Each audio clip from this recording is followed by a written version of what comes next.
What's up, you spooky fools? Hey, happy Halloween early, everybody. I just wanted to say spooky one time. One time. There's going to be a lot of that, I think. Okay, I feel like Hazen's already calling me out with his voice box here. No. I'm just trying to get the party started, bro. That'll happen. Jared, you got audio? Did Jared lose audio? Oh. No, I muted myself when I thought I... Never mind. It was a muting catastrophe. Yeah, well, welcome to the stream, viewers. Tonight we're going to be launching Reports from the Institute Live, which is Alex Baymen's his first horror anthology, and he's a prolific writer.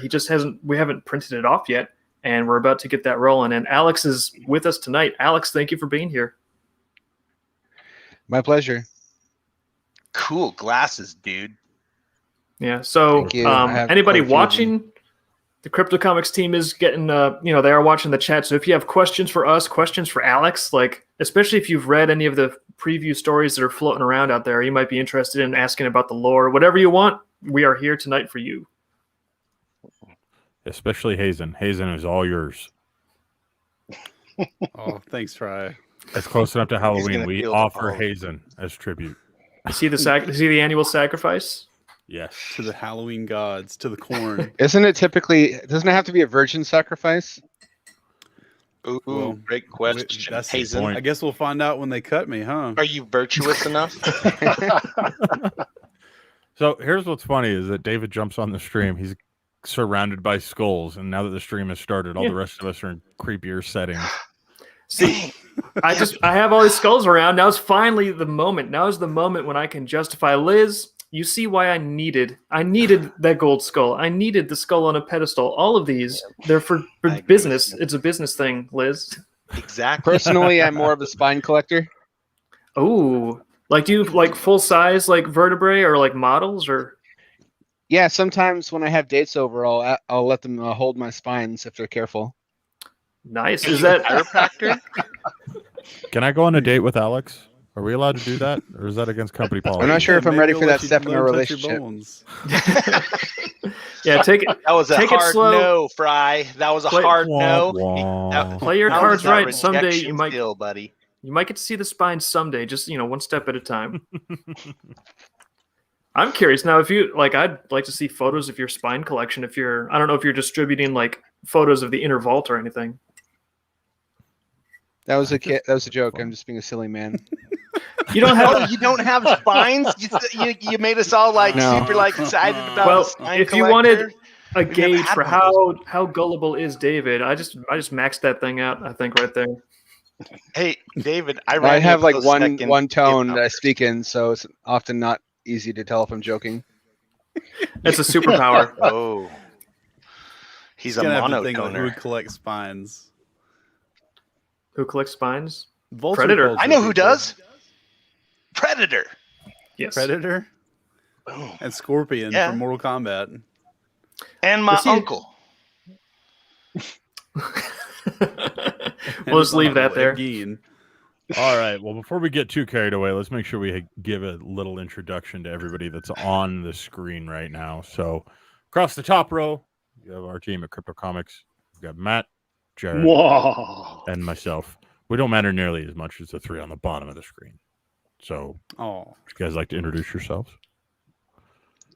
I'm Alex Baymen, the author of the Reports from the Institute, which is launching today. I'm a prolific author. Started writing seriously about 9 years ago, in 2012, I guess. I didn't really bother trying to do anything with my writing until I felt confident that I had developed enough that I could make something that was worth sharing and worth selling to people. I'm excited to finally be to the point where it looks like this may be taking off. Fingers crossed. I live in the Pacific Northwest. I have a cat.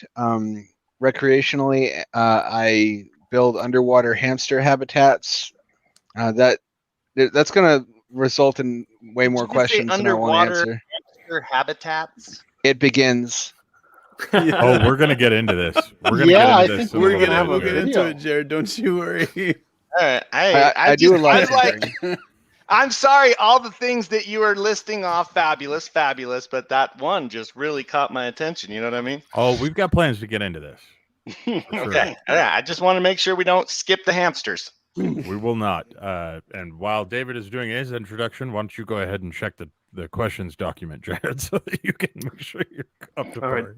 David, introduction. I started by doing Dreamkeeper's comic, my own comic series that grew into Vivid Publishing, and now I have the ability to find stuff that is really, really cool and try to show it to more people because certain things I think are just great and I want to share them around. And Reports from the Institute is really, oh man, it's so cool. I can't wait for you to get it. That's it. Hazen, you go. I'm Hazen. I'm the guy with the soundboard who's always really annoying on every stream. I don't have a comic yet, but I am probably the most interesting about me is I am a mango Pepsi connoisseur. It is awful. Don't buy Mango Pepsi? this. Yeah. Mango Pepsi. Tasty sounding. That's an It interesting- sounds Seen good. that one before. Sounds Yeah. good. I'm strictly a Crystal Pepsi man myself. Oh, Crystal I haven't Pepsi? seen Crystal on the Whoa. shelves forever. You guys sound so much more like adult than me. I'm drinking Donald Duck Donald Duck juice. right now. As long as it's really made out of Wow. Donald Duck. Yeah. They ground him up. I'm gonna be honest with you guys. I love this stuff. Okay, these and Capri Suns. It's like my weakness. Oh, Capri Suns. Capri Sun. Dude, you don't understand. That is a secret weapon for moms is Capri Suns, and I know why now. For moms. High Yeah. fructose corn syrup. Yeah. Mhm. Well, that might be That's what part of it. is. That might be part of it. But they're just so tasty, and they just and you just take them down, and they're fantastic. They're delicious. They get you pumped. All right, well, let me Yeah. check in with chat real quick here, guys. As David had mentioned at the top of the stream, we are going to be going through chat. So if you guys have any relevant questions, anything you want to know about the lore, the books, anything, make sure you pop it into the chat on whichever platform you're watching it on. We are live right now on multiple platforms, so bear with us if we can't get through all of them. Bear with us if it takes us a little bit of time to get to your questions, but we'll do the best that we can. So we got a couple people that were saying that they were going to stay up for this one. So thank you, Job. That's very cool. New Job's in Right in on. Africa, so I think that's That dude's yeah. we had Deborah Amos. I do coming in. love to hear feedback. That's Oh, go ahead. basically the only benefit I've gotten from writing for the past decade until now is just being able to read people's feedback. So I always love to hear what they think. And we might have a nice little opportunity for people to do that coming up a little bit later in the stream. So that's foreshadowing here in October. We got Foxy R Contact saying, "Spooky, it's October. I'm already scared." Let's see. Willie Silver comes in. What's up, Willie? says, Halloween baby is here, born October 27th. Ooh, lucky. We got Crutchy coming in on YouTube. What's up, Crutchy? Saying, hey, everyone. Happy Friday. Hope it's been a great day. Willie Silver says, boo. Crutchy says, super excited about this launch. Let's see. Sergeant Major Nico. I think I'm saying that right. Yes. Sergeant Major comes in and says, hello, everyone. Let's see here. I'm going to kind of skip forward just a little bit so we can keep caught up as well as I was can. Totally thinking Majornico. Were you really? Yeah. Majornico? Majornico. Didn't you go back to that name? Majornica. I'm just gonna start calling Nico that now. Yeah, like quesadillas. Yeah. Yeah. That sounds like the quiche, quesadilla. sounds like the title to a Miyazaki film, Majornica. Ooh, it sounded so awesome. So T3 comes in and says, is this chat roulette? I feel like Matt and Fry are about to show up and things that we don't want to see. For real. T3, nice heads up. Guys, Yeah. You wouldn't do that, would you? No. Good looking out, though, T3. Okay.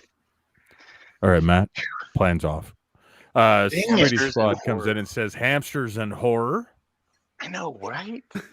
This is so weird. I think that's all. Everybody gets hung up on that. I've actually done a lot of interesting tinkering. I've built myself a thermoelectric water circulated cooling vest.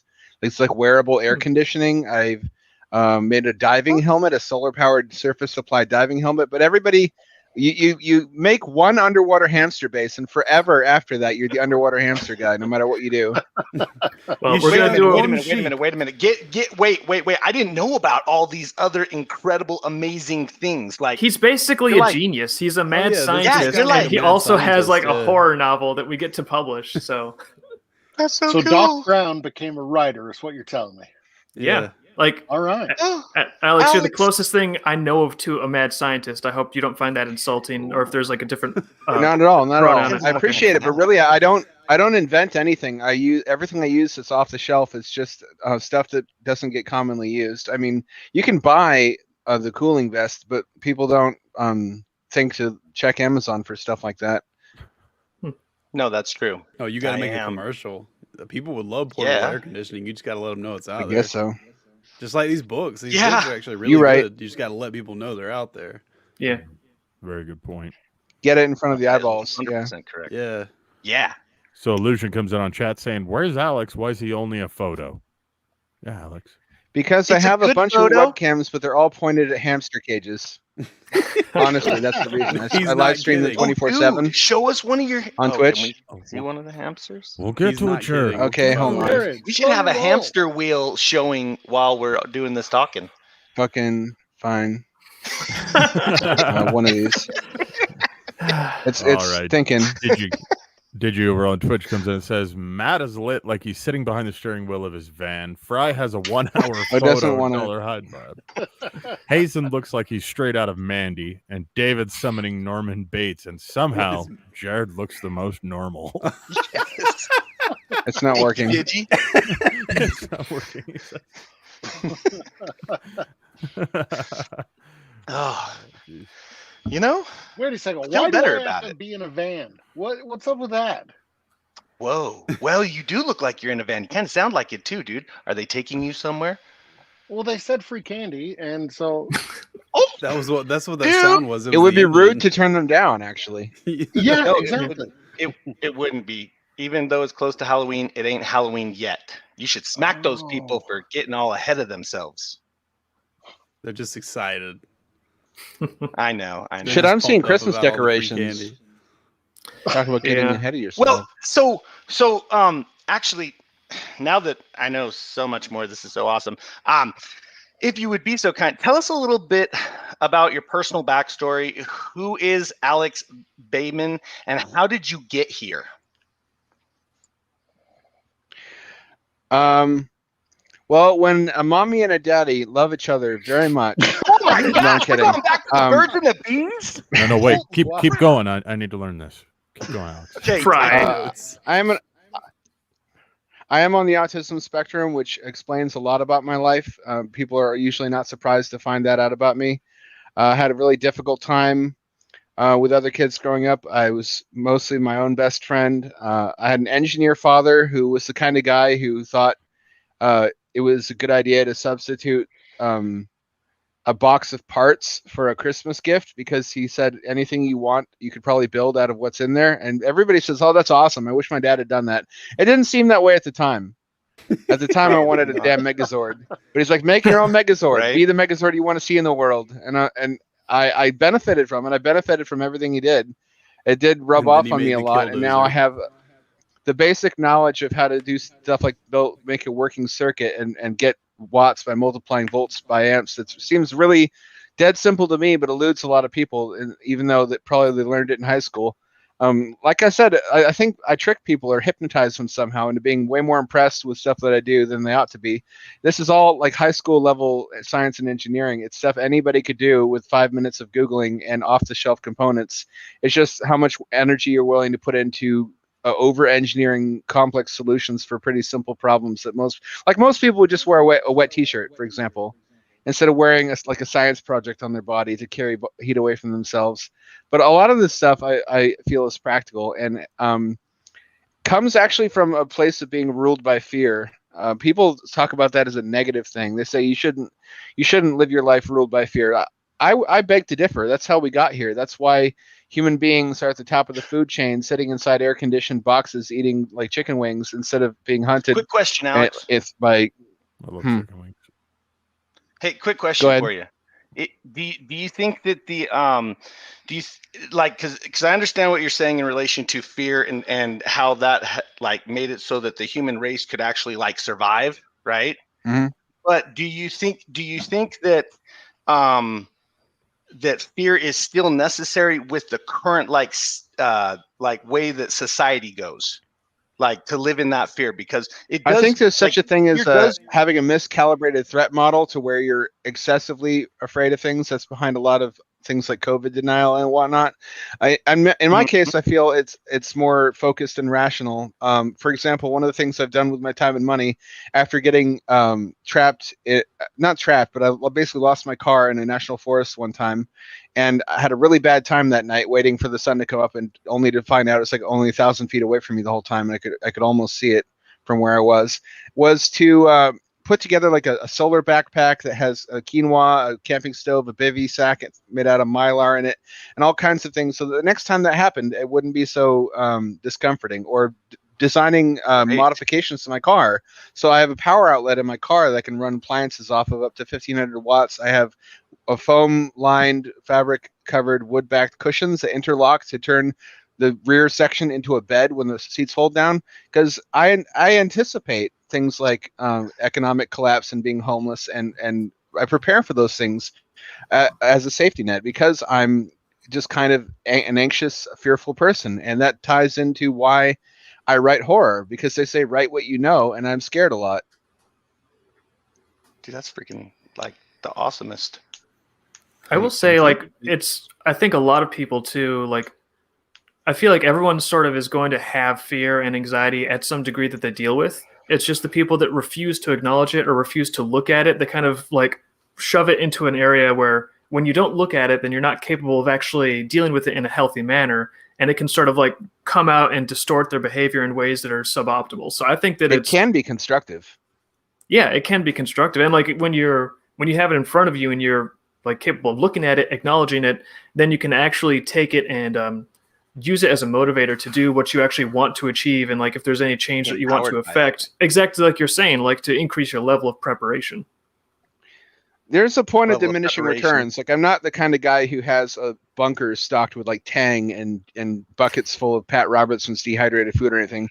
But there's a level to which where if you the preparations you do for disaster are the same preparation. Like the gear is the same you'd use for camping. So it doubles. It serves two purposes if you like to get out and do outdoors stuff. Oh yeah.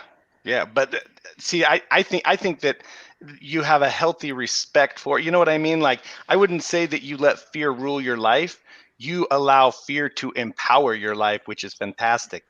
That's awesome. That's freaking. That's fine. Awesome. I just don't care to defend myself from that accusation if somebody cares to phrase it in a less charitable way. Well, Yeah. that's very neutral of you. That's awesome too.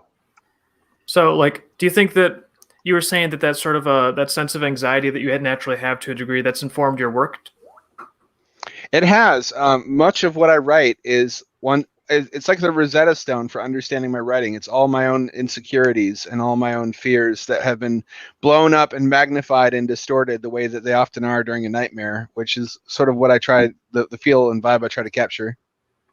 You capture it perfectly. There's like, especially some of the stories towards the middle that deal with like the substance of dreams and memories and like what might really be going on with those things. I found those to be really just, I guess, fascinating and evocative. It wasn't even necessarily like, oh, this is terrifying. It was just like, wow, this is really bizarre and fascinating at some level.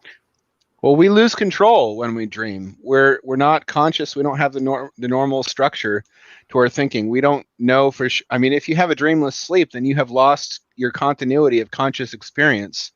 Theoretically, there's no guarantee that the person who wakes up is the same one who went to sleep. Yeah. That's scary. Yeah, There's a lot of stuff like that to do I with don't sleep. dream very much these days. That's kind of like, am I the So- me? That's what I got to ask me. With your writing, I mean, it's so lyrical and the descriptions are, yeah, I love them. Are you actually a trained writer? I would call the last decade of writing training. I'm not formally trained. I took the same classes on creative writing everybody else did in like high school and college, but haven't. I would say I've gotten a great deal of benefit from, again, one of my dad's things that he did to me, thinking that it would be a benefit, and it turned out to be a benefit. It's maddening when your dad tells you this is for your own good, and it turns out to be. And he's right. Because he wouldn't let me read it trash. Basically, he gave me his entire collection of golden era sci-fi, so I only read Bradbury, Asimov, Frederick Pohl, John Wyndham, like all these great golden and silver age sci-fi authors, which is why people tell me that's kind of that's the flavor of my writing. They're like, this really reads a lot like something Asimov would have written. It's a kind of a weird, I couldn't place it. It's an old timey style, and that's where I picked it up from. I learned how to write by reading, and now it comes like I don't really understand what I'm doing on a conscious level because I'm just writing the way that I have learned. Is how you write, how you communicate.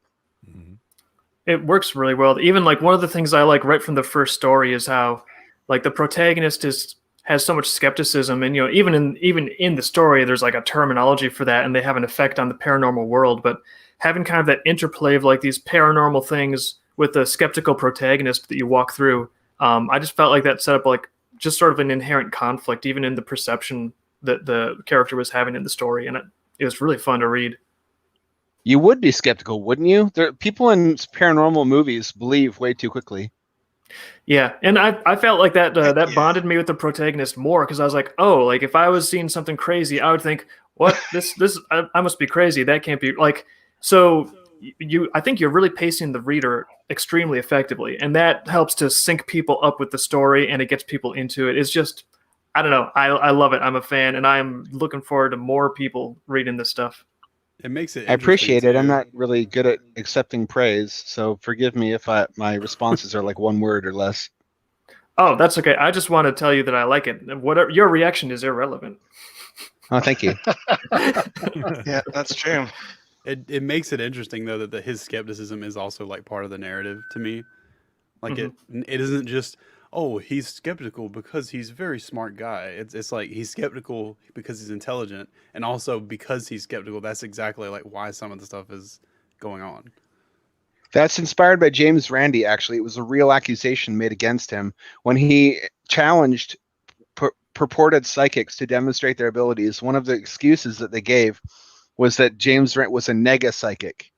That disbelief exerts a canceling effect against psychic abilities because it's based on belief creating reality. That term was probably coined that second. Yeah.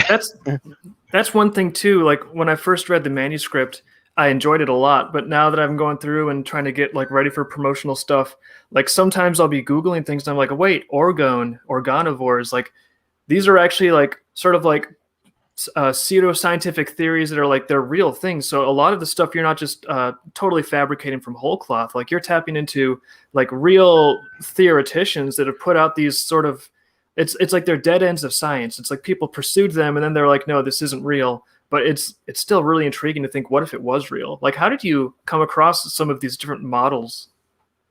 Well, it's a fun Easter egg to include, to put stuff like that in there and then not point it out, so that later on when people happen to be grazing on internet information and they see something that they thought was from one of my stories, it sort of ties it to reality for them and gives them the spooky, uncanny valley moment.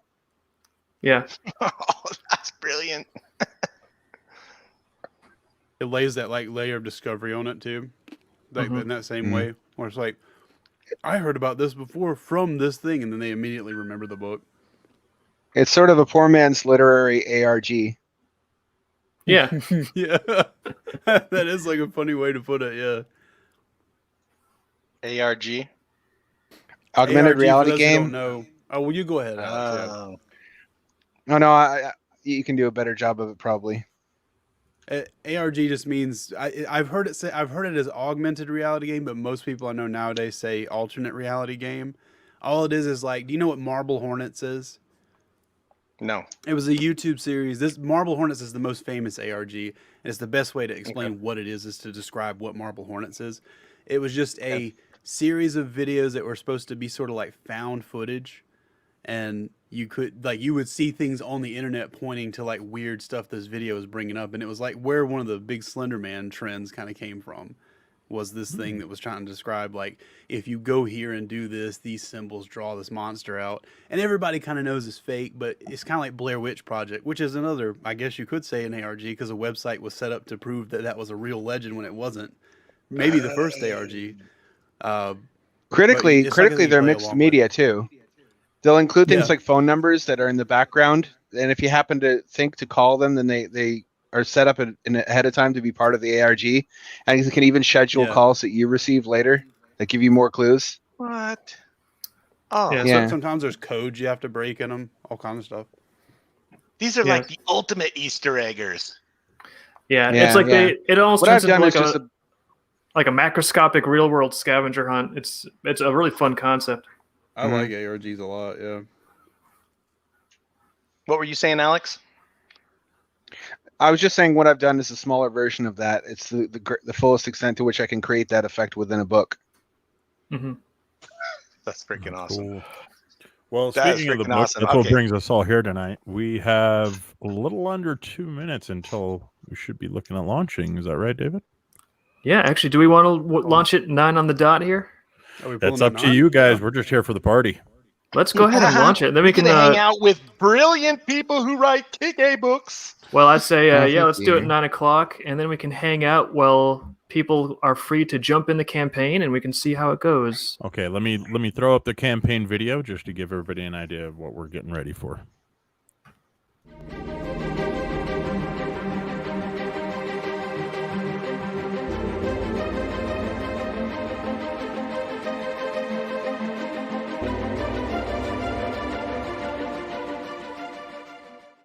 You are now hearing the voice of author Alex Baymen, native and nearly lifelong resident of the Pacific Northwest. I've been practicing writing for a decade or so prior to the publication of my first trad-pubbed anthology, only sharing my stories with the world now that I feel certain I have something worth sharing. Growing up autistic, I was always the strange, quiet kid who kept to himself, lost in his own fantastically detailed inner world. If you ever wondered in your own youth what kids like that are thinking about, you'll find the answers in this book. Much of my writing is a sort of self-therapy.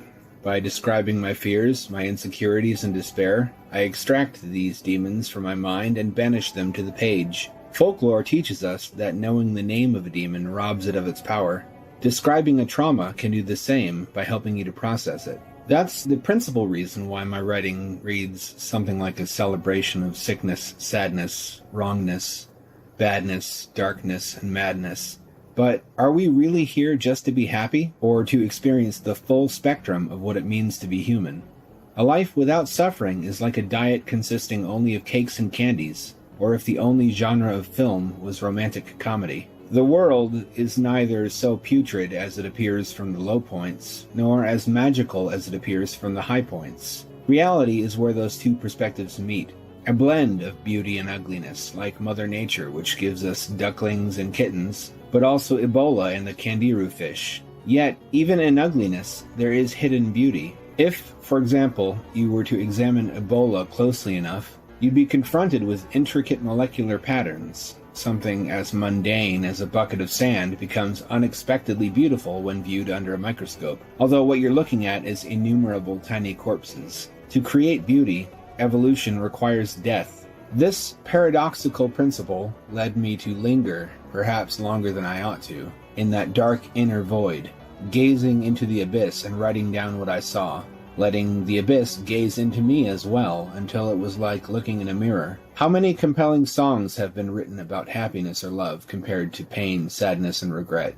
We value positive emotion so highly, even though it's no deeper than a puddle compared to the bottomless ocean that is suffering. Much like the ocean, the abyss one gazes into can be an educational and constructive place to visit, but not to live. If you remain submerged for too long, death is certain. A dangerous game to swim against the current of that downward spiral, but the treasures to be found at those depths are worth the risk. Now I'm back from the abyss, and I've brought as much treasure with me as I could carry. Those abominable, glistening black gems of the deep, stolen from their secret places, that the world of the living might have the chance to appreciate their alien beauty.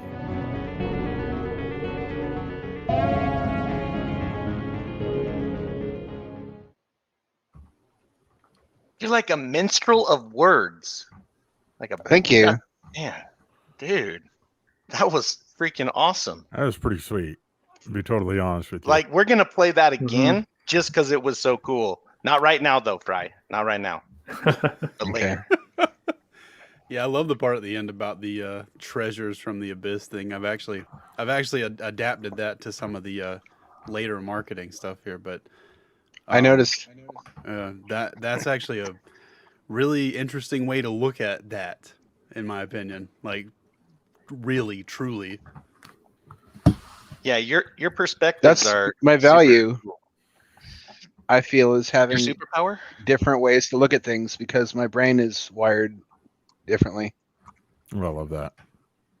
Yeah, which is why you are unique and awesome. Thank you. I appreciate. Although your I must kind say, words. I am intimidated because, I want to sound that smart, but I know I don't. Just buy a thesaurus and use it randomly. I like that idea. Say per se a lot. Per se. Yeah. Per se. That does make me sound more intelligent. Nice one. That's awesome. Per se. I'm going to say that a couple of times today. Sorry, guys. We're going to be hearing that a lot. Yeah, thanks. Per se? Thanks for What? that. Hey, All right. Ready to No go problem. live. Apparently, I What? forgot to, when I had the Oh, state in, it was like, no, we need to have the full word of the state, not just the initials. But that's fixed up. So, ready to go live. I'm about to hit the launch campaign button. Is everybody buckled in, ready to roll? Okay. Let's yes, do we it. are. Wait, hold on. Proceed. Proceed. 3, 2, 1. One. Launching. Yay! Oh, Yeah. Boom. Yeah. We are live. All right. Reports from the Institute. You know what? Adequate.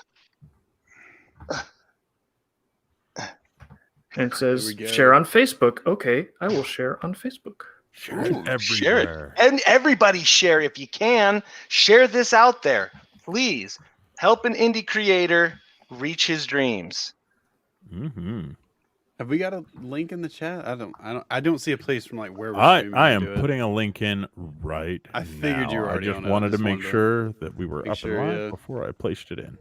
What? And I'm not trying to be like a high pressure salesman. I guess that's the effect, but we are making like the cool 3D sculpted organivore figurines at the higher level where you can it's going to be wow. like a stylus holder and everything, but we can't make a ton of them. So the high level items, especially when you get to things like the lenses, they are starting to be limited. And the lens is actually, it's so cool. It's from the second story. It's the thing that you can use to see the parasites.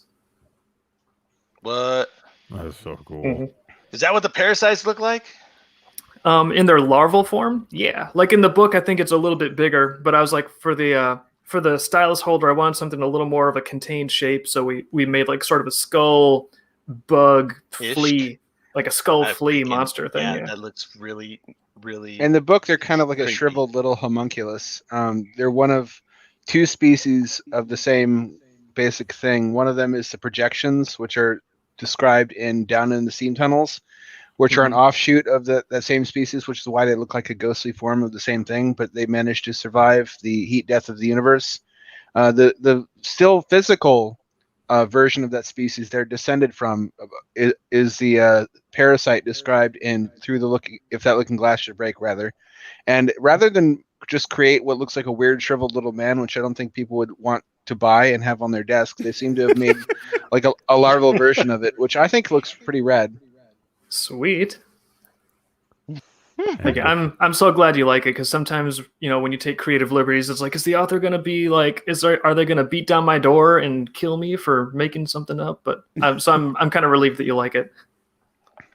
Yeah, no, I think having one of those on your desk would be a good conversation starter. Having like a weird, like wrinkled little guy, people would just avoid you. That was actually a conversation starter. like the first Not draft I drew. It was even like night closer one. to the story, and Liz was like, "Dave, that just looks gross." Well, let's take a love step that. back here real Why would quick you and make look at this? the different- Let's take a step I back and did look at the look up different among- tiers, guys. Sure. Oh, We kind of skipped right to the top tier there. So oh yeah. I don't mean to Holy get ahead of mackerel. ourselves here or anything, but we already have So we gotta backers. start back People from that the are already beginning. back in the project. So yeah, let's Oh, go ahead and go thank through you. the tiers though. What? Sorry, I just Yeah, want to say yeah. that. all right. Let's go to the I do want a top. disclaimer. I want a disclaimer Go. that the organometric optical detector does not actually perceive orgone. Orgone doesn't exist. It was the horny fever dream of a 1930s German psychoanalyst named Wilhelm Reich. That's what Yeah, they want you to believe. And I do mean So he was a far. weird guy. He was a weird guy. He thought that the human orgasm was Sounds the weird. basis of all cosmic energy, and he required It is. later on in his career, he required his patients to undress with him during sessions, believing Was that that helped what them Like a become good vulnerable. doctor. Was that where Crowley got his nonsense from? From they the know each other? 1930s German psychoanalyst tradition, yes, a whole bunch of people whose names you would recognize are descended from that period of time and place. The weird O magic stuff. Yeah. Okay. Yeah. All right. Yeah. That's making a lot more sense now. Why there was like a boom of that. Okay. Anyway, proceed. Sorry. Well, That Y'all logo is lost sick. me. I don't even know Okay. what. I was like, wait a minute. Now, wait a minute. Well, What's going let's on just here? Jump into the rewards. yeah, let's do that. So first tier we've got here's the digital darkness. So let's see. Who would be the best to speak on behalf of the different reward tiers here? I guess I could just jump in, and I think if you Okay. click on it too, it should go Yeah, down and show the it'll items show in the there. thing.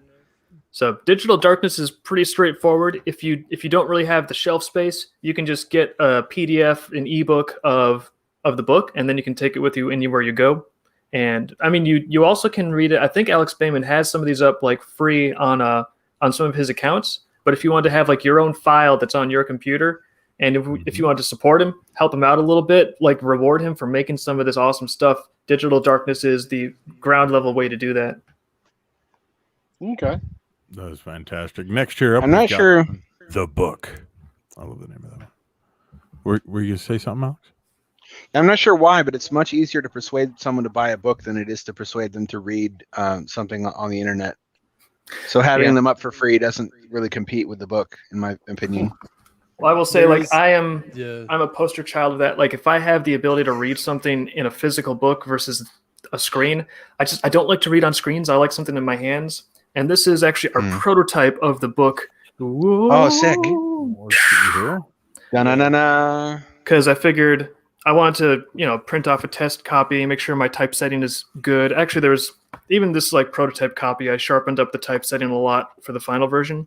But so that is, if you're at tier 2, you are going to get the book. Now, I should mention that right now where the campaign is at, these books will be soft cover because just, for the financial realities of manufacturing, That's what we can afford. But if a campaign hits the stretch goal, and I think it's a pretty attainable stretch goal, I'm pretty sure we're going to hit it. If it gets that stretch goal, then every book goes from being soft cover to being hardcover. We'll just make them all hardcover because that's cool. awesome. Yeah, I hope so. me too. I'm going to be furious if we don't hit that goal. I want hardcovers. Gonna frown so hard it'll be permanent. Yeah, I'm gonna be unable to walk because the corners of my mouth will be on the ground all the time. Oh man. So, but that's level 2 is you get a physical copy of the book, and of course you also get PDFs and a download because why not? Oh man, it's jumping up further. Liz is like looking at the campaign over there. It's already people are backing it. Thank you. We're climbing. Yeah. Yeah. We're on a steady climb. Off to a great start. What a relief! No more driving DoorDash for me. Yeah. Real quick, I'm getting called out in the chat here. Crutchy says my contribution idea is number 1, Fry. I hate you, Crutchy. Who is that, Dodge? Yes, Yeah. God. Throwing out the challenge. Trying to work here, Andrew. All right.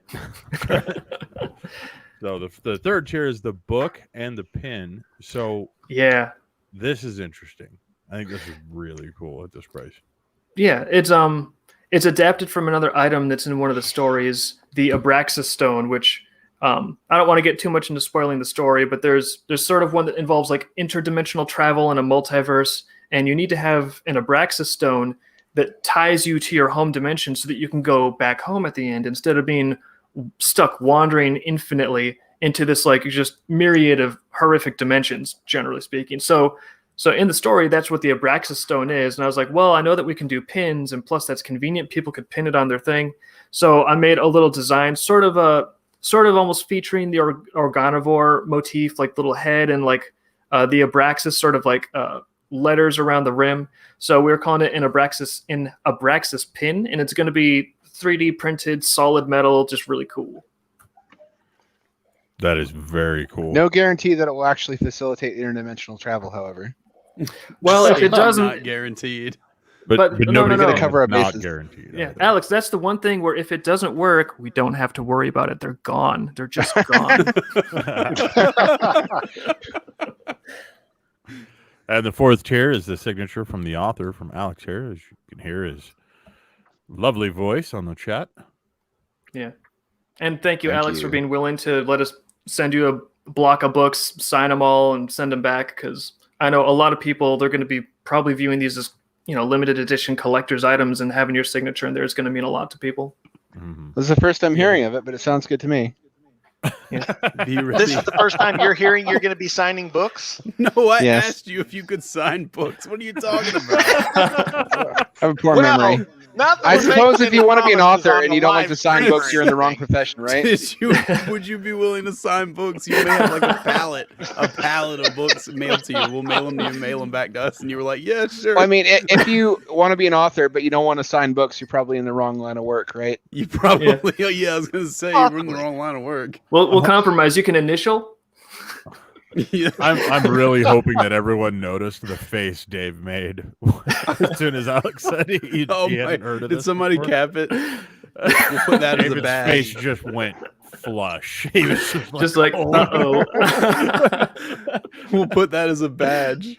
Somebody please. It was just a cap test. that You passed. I passed it. Thank goodness.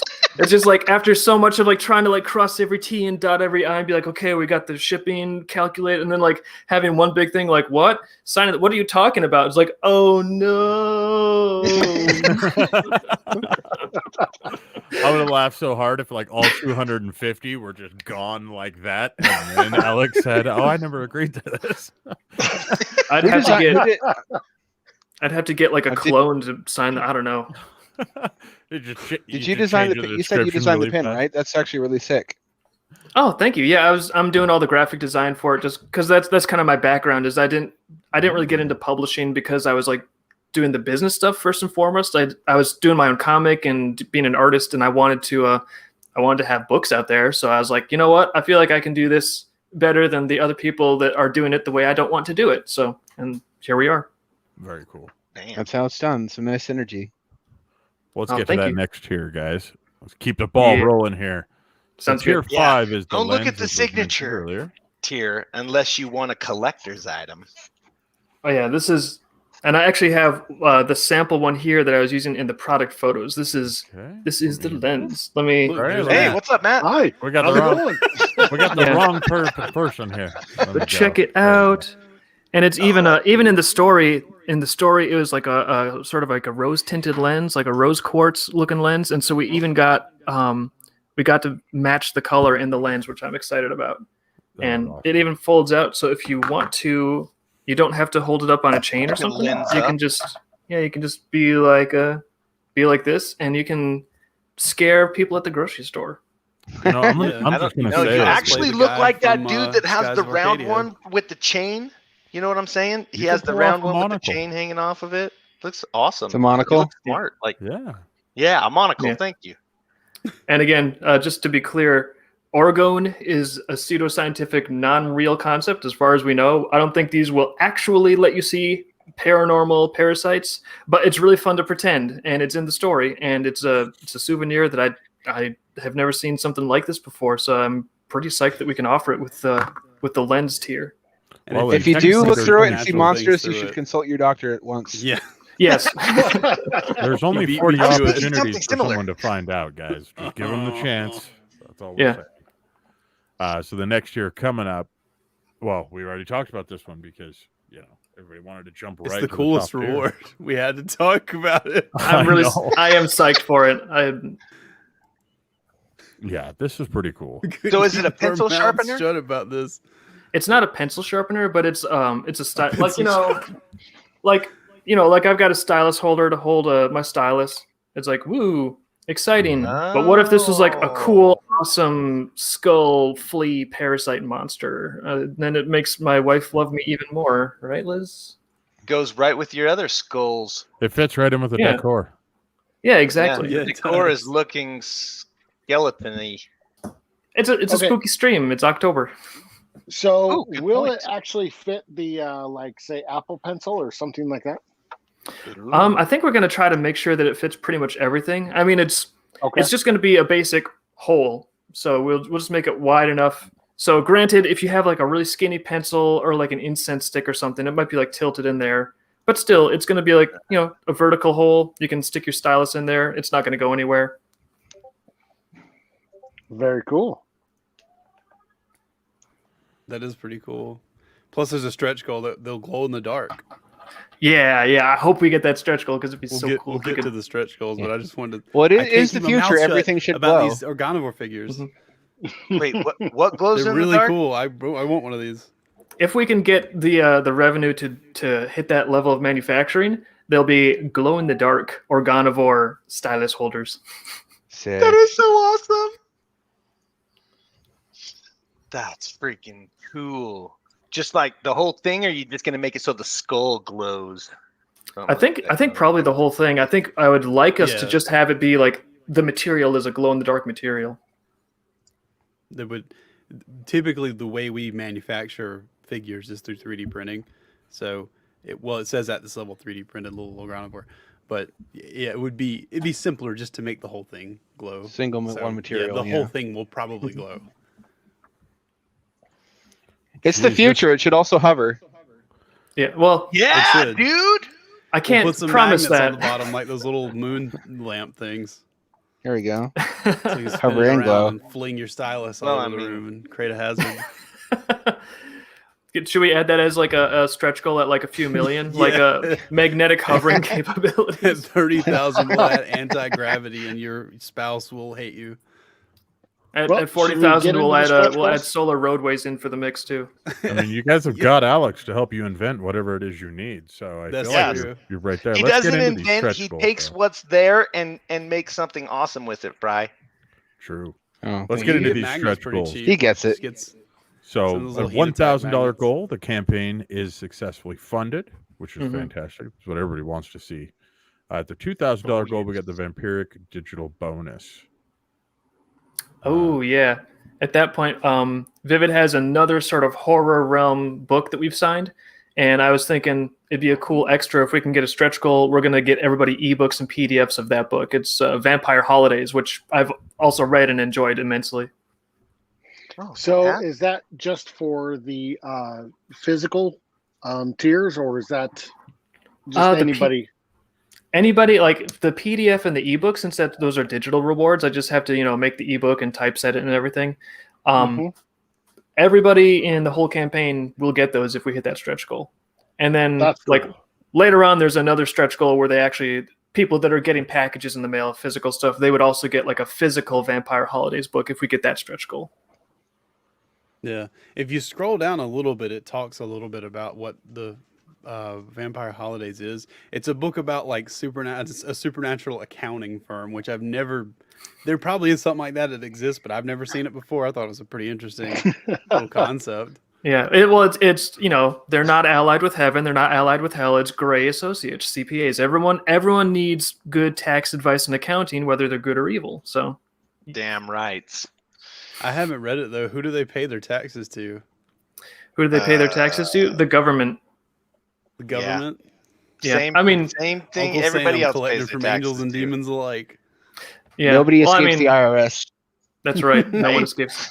You want to do stuff on the mortal plane, you got to be somewhere on the mortal plane, and that means you're paying a government to exist.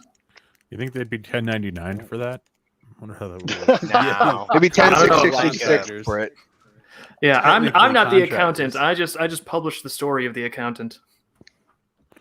Well, and coming in at 2,500, we've got the hardcovers, and we do actually have a beautiful mock-up video here to show. Yeah, These things are sick. Guys, that's all you can say. Oh, I that is want to hit that stretch goal because I feel like these books are meant to be hardcovers, and I really want to hit that stretch goal. So please tell people about the campaign. I know we can do it. oh yeah, I'm pulling for it too. that looks fantastic. That is beautiful. And I'm gonna be honest with you. I'm a little surprised that it's not gold foil. I think somebody even said this in the chat a little bit earlier too. No. First Vivid book I've seen that didn't have gold foil on it.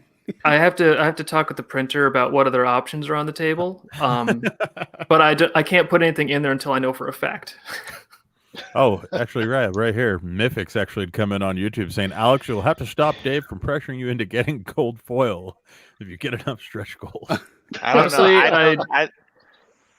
I'd be tempted on this book if we could afford a foiling of the edge gilding. I would be tempted for silver actually, because I feel like that has more of like a moonlight kind of vibe to it.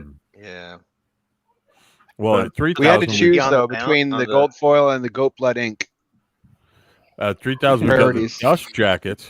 That's a tough choice. So perhaps there could be gold foil on the dust jacket. Yeah. Well, that would be a foil stamp, but I think what we want to do is dust jackets are 3,000, and those will be pretty. They'll have like more of the illustrative type of stuff. They're going to have the Alex Baymen name on there real big, because I thought the hardcovers themselves, I thought they'd be like kind of spooky and cool if the title page is the part where you actually know what the title is, but this is just like mysterious and like, what is this? No, that like, looks awesome. what is this dark obelisk? So the title page, the dust jacket, that's actually going to get like the cool title and all the stuff on there. And then the next goal up from that is like some special effects printing on the dust jacket. So I was thinking probably spot UV, probably some embossing on the names. I think that just tends to make it look real sharp.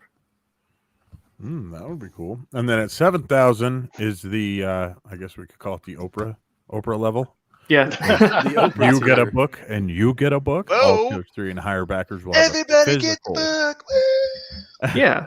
All tier 3 and Everybody higher check backers under your will have a physical seats. Vampire Holiday book added to their rewards. That's why I'm Oprah. Yeah. But that is the level where we can afford to add Vampire Holidays to the mix, and everyone like the tiers are still the same. You're not paying more. We're just giving you more books than you were going to get otherwise. Not a bad deal, really. It gives everybody Nice little more package for October. more Yeah, reason to yeah. share that out. Hint, hint. Nudge, nudge. Tell your friends. That way your friends will buy more books and help get you a hookup for Vampire Holidays. And then at 20,000, we've got the Supernatural Glow. This is most interesting to me, I think. That at 20K, the figurines will be glow in the dark. I'm going to be honest with you. As soon as I saw that, I was like, oh, why aren't they just glow in the dark right off the bat? because we were looking for suppliers, and it was a lot harder than I thought it would be. Oh, The really? reason Yeah. I'll go ahead and go like 100% transparent here. Mhm. The reason that stretch goal is a good bit higher than the others is because it's very possible we may have to purchase a 3D printer and material to manufacture those ourselves. Oh. Which it's not ideal. We're not like 3D printer experts, right? But Mhm. that might be the kind of thing we'll have to consider. So we kind of set it a little bit higher. Do you know who Yeah. Naomi Wu is? Naomi, Naomi- yeah, I've heard that On name. Twitter? She's Yeah, like she is a former spokesperson for Creality, and she's still very heavily involved in the 3D printer world. I should put you in touch with her. She might be able to hook you up with a belt printer or advise you as to which one to buy. Yeah, That'd be great, 100%. That sounds great. See me after class, Mr. Bayman. We got Will do. business He's got networking all the live. hookup. I love this. Coming in on chat, we've got like Abraham Sandwich saying, I kind of want that holder, if nothing else.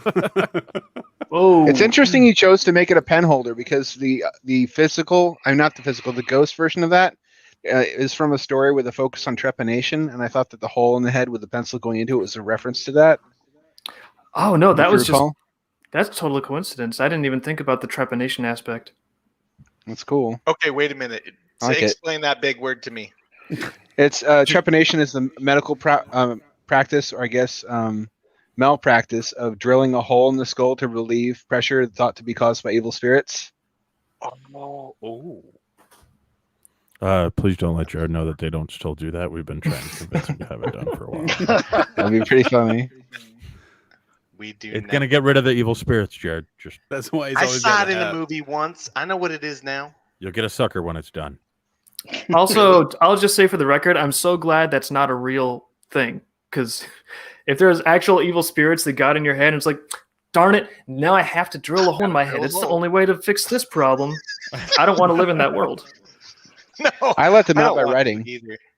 Writing's a better way. You know, I loved Really? that, dude. That was See- awesome. I'm just picturing you. like, oh, I've had so many evil spirits that they just put a tap in there and just kept it there. So Just lean my every head once over. in a while. Boy, I need another Go evil in spirit. one It's thing, like you the go speed in the holes. valve. Yeah, It's like the speed hole. So here's the Homer question. Simpson was poking into the hood of his car. It makes it go faster. Speed hole in your head will make you faster by like 5 miles an hour. Please don't Well- try this at home, guys. Yeah, like Please, God, do not try that at home. Either one of those crazy stunts. Well, let So, me. I did have a question. So, Proceed. when you write something down and you transfer the demon into the writing, is the writing considered a cell? Is it a cell? Yeah, like a cage, like container. it holds the demons. I think of place. it more like Rumpelstiltskin, where what Okay. you're doing is not necessarily.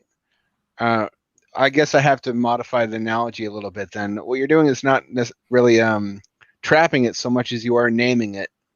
You're by describing it, Yeah. you're naming the demon and thus robbing it of its power. mhm. Oh, okay.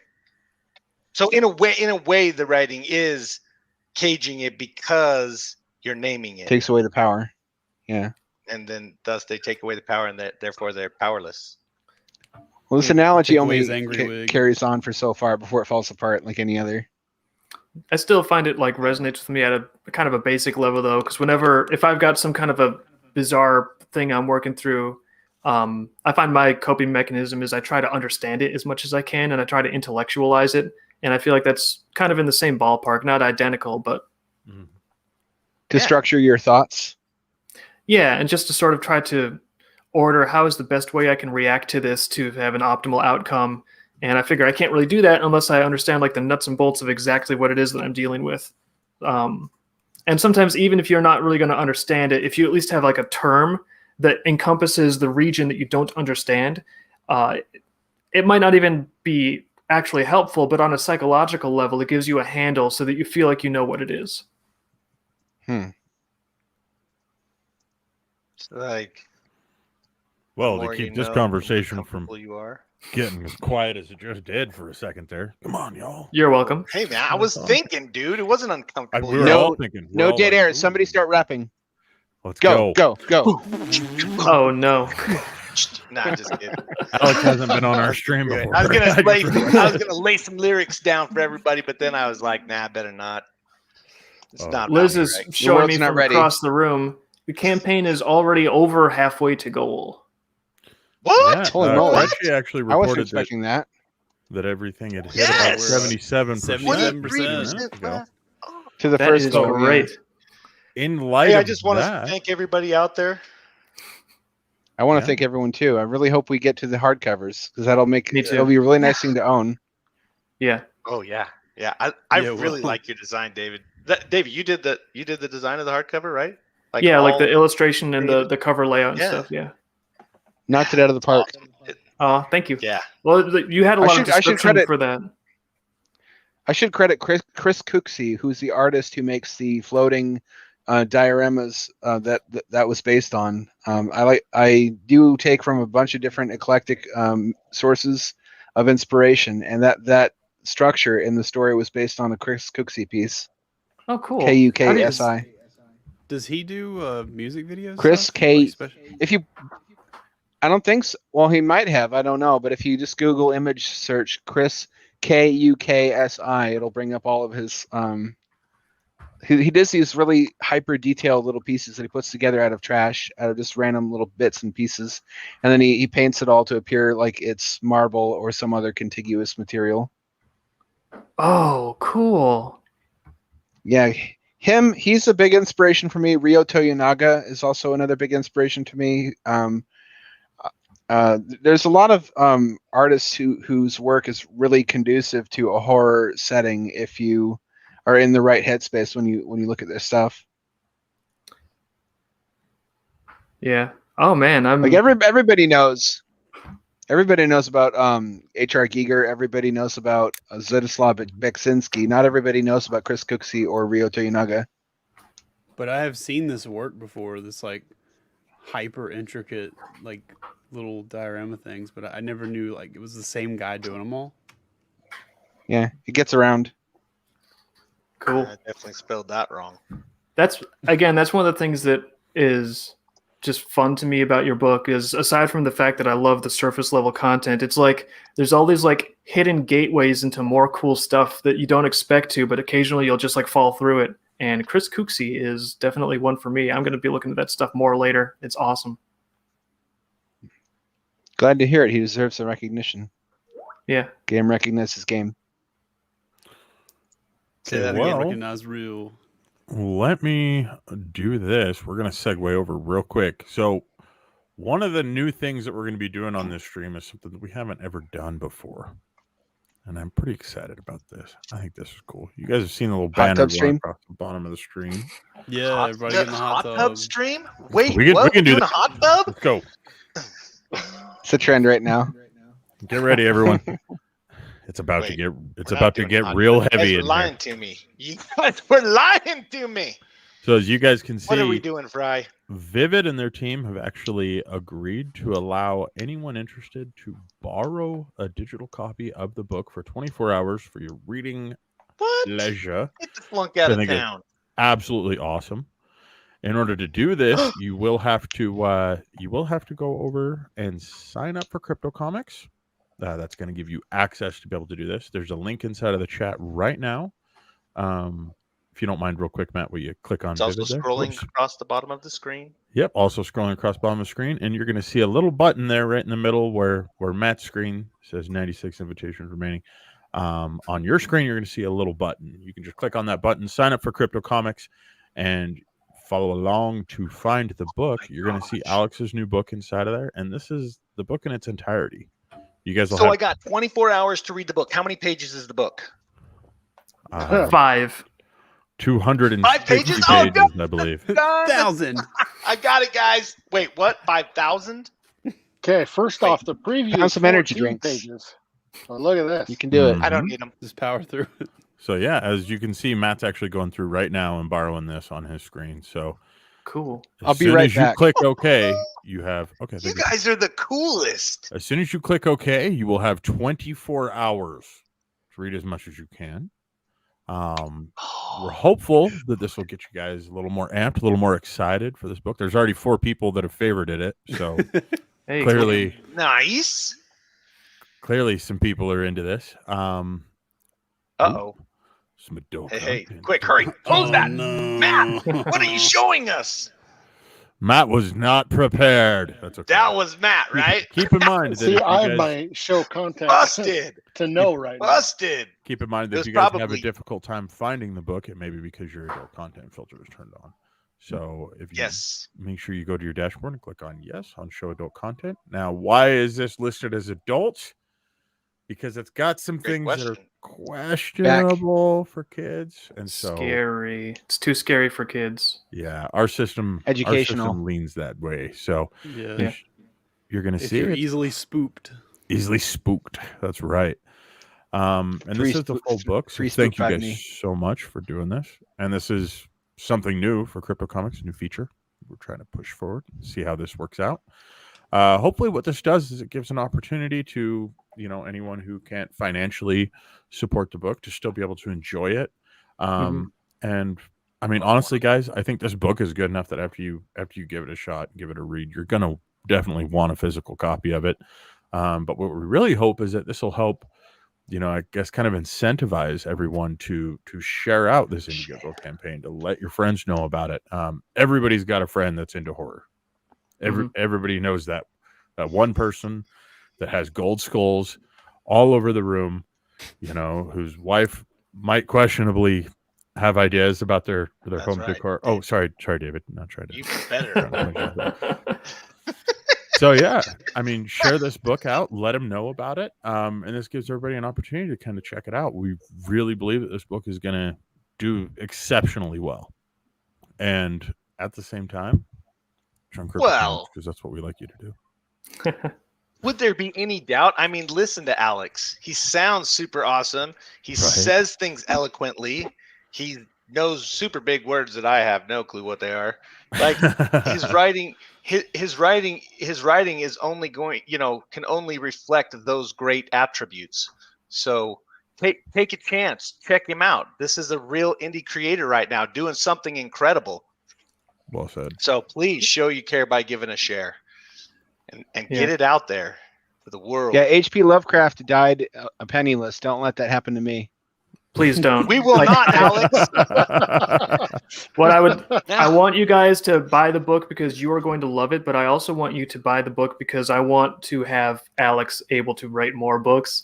I don't know, like this is one of the things that makes me really love having a publishing company and getting more out there. Is like, this is so cool. I've been reading books all my life. Even as a kid, I was reading like Stephen King and stuff. And this is one of the favorite. I think this is my favorite horror book that I've ever read. I can't think of one off the top of my head that I like more. And I'm not just saying that. I really enjoyed it. And it's like no one has it. It doesn't exist physically. And so the ability to like make this real and make other people able to have it in their hands, and also try to help the author be able to get rewarded for it and make some more stuff. Like like every part of this is. I love doing this, and I know you guys are going to enjoy this book. Thank you. On the other hand, Stephen King wrote his best stuff when he was broke. Like all of his best early work was when he was drunk all the time, living in a trailer, and then when he go on. That is pretty true. I was just gonna say that's a technicality. Technically speaking, obviously you don't need to be broke to write great stuff, and we want, and people want to support you. But know, it doesn't We'll just- hurt. We'll just be careful not to fix you, like not too much. exactly. We won't let it go to your head. Don't worry, Alex. Too weird to live, too Although rare you- to die. Yeah. I Oh, want to see, has anyone grabbed that top tier yet? That's what I want to know. I haven't looked at like the Let's tiers look, people. let's Or have the grabbed. Organovore Let's tier. see it. Yeah, let's see. Oh, if we have any of one. us- Oh, one. we have One's two. claimed. wait, 3. That's how I'll know how many stalkers I have. Ah, There I is know you one. got one. Have you always wanted a couple of stalkers, Alex? Honestly, yes. Just for the ego Oh, boost. that's so cool. It just seems so romantic, you know? Well, it depends. If you're like that lady that takes that author and breaks his legs to keep him healthy, I don't know if that was very romantic. Oh, what was I don't her really name? use my legs Annie- much anyway. Or a What do you know book. about romance? You don't need legs to build underwater hamster habitats. I love True. this. Like, even in chat, Mr. Kill Everything on YouTube comes and says, so this was made by the guy who makes underwater hamster habitats? Yes, it is. So, like, Like do you I said, have like a that's- YouTube channel with ads on it or something that you like get tons of views Yes, with? I do. That's why all your hamsters are under video. Okay, should we just cross It's called this I now? Chose Should Hamster we on just- YouTube. Should we just get this? No way. I chose hamster. That's what it's called. Oh wait, I can't. No, go check it's I mine. chose HAMPTURE. It's a portmanteau of hamster and rapture from BioShock. This is Earlier so- videos, if you scroll through the video history, should be better choices. That's the bunker I built, the underground one, not the underwater one. If you go to the, if you Awesome. not back through the timeline, back through the video history. If you click on the name, Wait, was that you on the screen that when he was moving back and Yeah. forth? Mhm. Yeah. Oh. scroll, we all go click saw the videos, Mystery scroll up, Man, guys. and scroll I back chose- until you see one with the habitats in it. It's I love the fact that your logo is absolutely BioShock. That is so it is, good. it is. Dude. Back further until you see the underwater habitat itself. There's I'll stop you. Keep going. Keep I'll going. Stop you. Gosh, I'm surprised Fry. There we go. hasn't I'm logo going on to it. on a trip to do cool. That one. We'll give you a To good do video of cool. the habitat itself. Wow. That is just Now here is insane. something I've known about you for a while, and this like sort of side of what you do. But what is the purpose? My understanding is it's always just been it's just a cool thing for hamsters to be able to live underwater and travel between little bunkers and stuff. Is that just kind of the gist of it?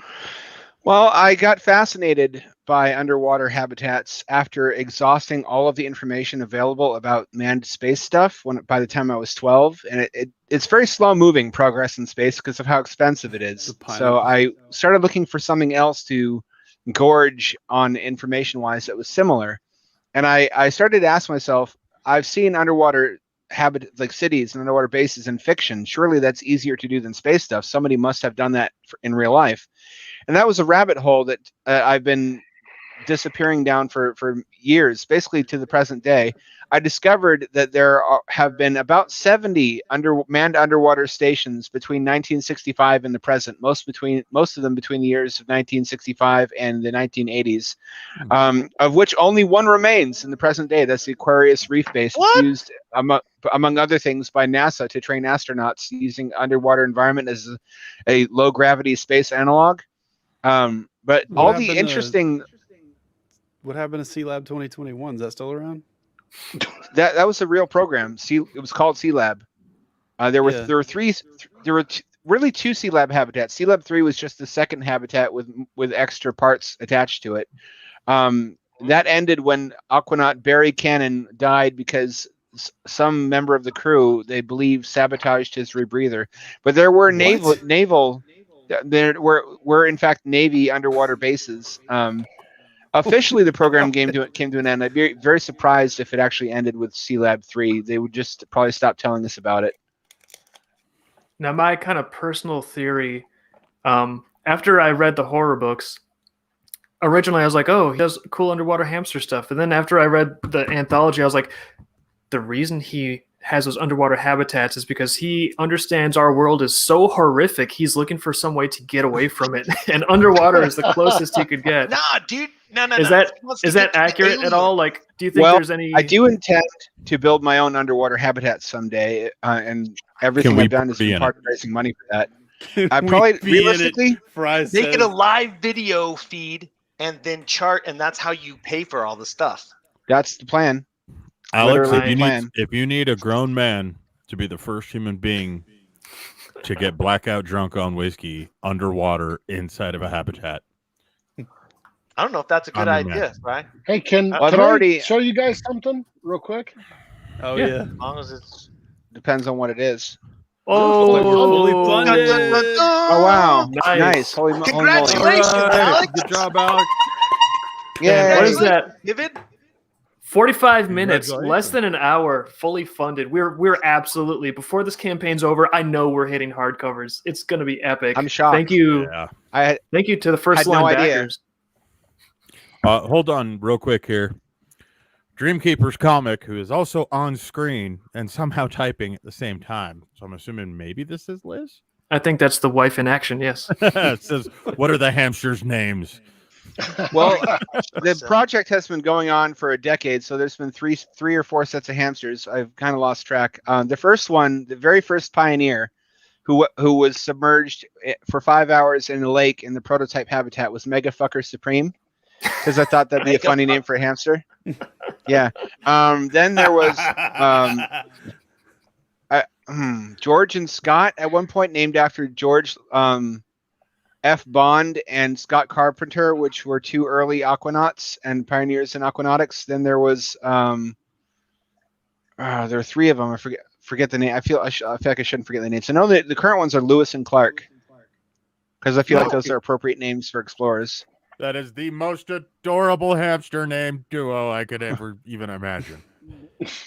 Lewis and Clark. That's so cool. That's so great. That is adorable. Adventurers. Oh yeah, Making it Jim and will be Jade able were to the prior ones. Jim and Jade. Yeah. Jade Oh, received a nice. Viking funeral when she passed in a little Viking boat that I Yes! built out of a kit. And you lit it on fire So- by shooting little matches at it? Yeah. Shooting. There's a with video of match. that on Are the you channel. serious? Yeah. You're So she went on to Valhalla. That is awesome. That's oh wow. A Valhalla Hamster. Try and say that 5 times fast. I dare anybody right now. Valhalla hamster. No, 5 was times It was fast. just one. No. Yeah. I'm really So, can surprised. I didn't know oh. what to expect. I don't really have a handle on how many fans I have. I know that the metrics that Inkit.com gives me, but it's not really expanded on anywhere in the site. I have metrics from Wattpad and Medium. I'm really surprised and delighted that there are enough people interested in my work to have met the first funding goal already. It's really amazing. Congratulations. Yeah. Freaking Well, your I know your there are a work ton of is people who know you from your underwater habitat engineering stuff. That's true. I've built an audience in a couple different platforms. As soon as I've tweeted at you on Twitter, I was like, "Yo, man, DM me," because I think your DMs were closed or whatever. I had like 6 people from my thing from YouTube that I do message me and be like, "What are you doing with the hamster guy? Do you know him? Are you friends with him? Do you know him? See what I mean? love that guy. I love that guy." The hamster Yeah, guy. I don't want to say anything yet. This was like 2 weeks ago. I was like, I can't say anything yet. I'll tell you when it's out. We can make an announcement. I built That's my so own great. diving helmet, and I used it on acid and spent 5 hours at 35 feet in a Minnesotan lake, and I'm still the hamster guy. I will always be that guy, apparently. You used it on acid? Yeah, why not? I can't what? imagine being 35 feet under the water on hallucinogenics. Well, that was the deepest point. For the most of the time, I spent it about 15 feet deep, just because I wanted to be able to see the Weren't sun. you scared of the bends? Like No, you have to be Well, you gotta be 21 90 feet or meters. deeper for a considerable Yeah. amount of time in order to absorb enough nitrogen for that to be a danger to you. You learn all of this when you get scuba certified. Oh, cool. I'm not scuba certified. What's like Over the here in the Idaho. death point if you go like what it's 50 meters in the ocean, like the water will start just sinking you instead of you floating on top of it. I can't remember it's like What? 40 or 50 meters, right? I do know buoyancy changes with density and depth, but what his question was about nitrogen absorption, which the bends, pressure, as it increases, it pushes it into your bloodstream faster. So basically, the deeper you go while you're breathing compressed gases, the quicker you become saturated with nitrogen. And that's what a dive table is intended to help you calculate how long you can stay at a given depth before you have to come up, unless you're some kind of rich guy who happens to have a decompression chamber on the deck of your ship or something. yeah. So if And you take don't a decompress decompression properly, chamber kids, down with you will get a free Radiohead No. album. I was just diving with a helmet, like 1820s style. I just built a big square-sided jug with big windows inside of it, because you don't want curved glass underwater. It distorts everything you see like a lens. You want big flat surfaces, and they don't. implode or anything because there's no pressure difference. In a diving helmet, it's a positive pressure, which means the air pressure inside is slightly higher than the outside water pressure, but just enough to push bubbles out. It's pretty much the same. So at whatever depth you're at, there's no pressure pushing in on the windows. The only stress on it is from buoyancy. So do you need like a gasket around the neck, or does the pressure just keep the water from coming up? The second one, it's like taking a cup and turning it upside down and pushing it into water. The air stays trapped. Yeah, Cool. Which is cool because you can reach up inside the helmet to wipe down the windows. You can eat a sandwich, whatever you need to do. That's How cool. big It's is like this helmet? Oh, $500. I built it. How big is it? It's Size-wise? I would say it's about that's a hard question to answer. Between like 3 and 5 gallons. Okay. Yeah. Okay. So It's a little oversized, You but can it's have a not. sandwich up in there. You really could just Yeah, have a little, yeah. little lunchtime, a little underwater you could lunch. you can market those as like privacy domes. You just be like, hey, are you tired of your phone spying on you? There's one place on Earth. Put this helmet on, go into a lake, and you can have some alone time. It's the only Just hang spot out left. If you need me, I'll be in the anger dome. So calming, so cool. I never knew you actually did diving stuff. I mean, I guess that makes sense, right? But It's all It's the escalating underwater from hamster dude, man.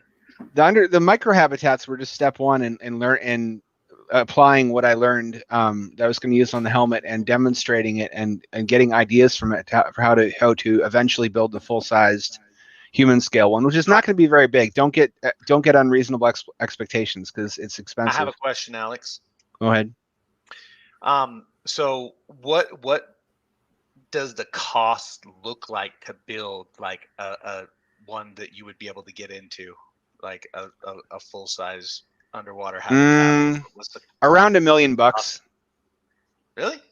That's Yeah, it? it's more expensive. Most of the expense is actually in the life support equipment and in the power equipment and in the weight that you need to weigh the thing down. If you've ever ordered anything heavy off of Amazon and noticed how much it drives up the cost of delivery, that's just the inherent price of yeah. transporting weight. Yeah.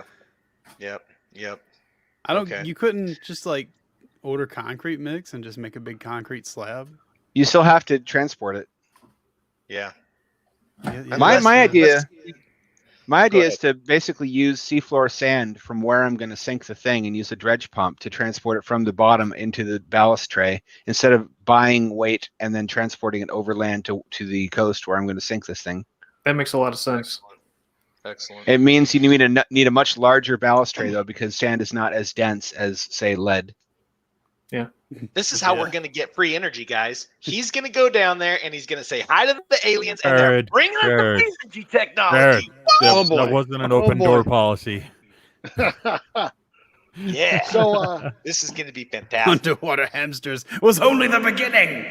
I gotta say, I finally found that Viking funeral. Can we show a little bit of it?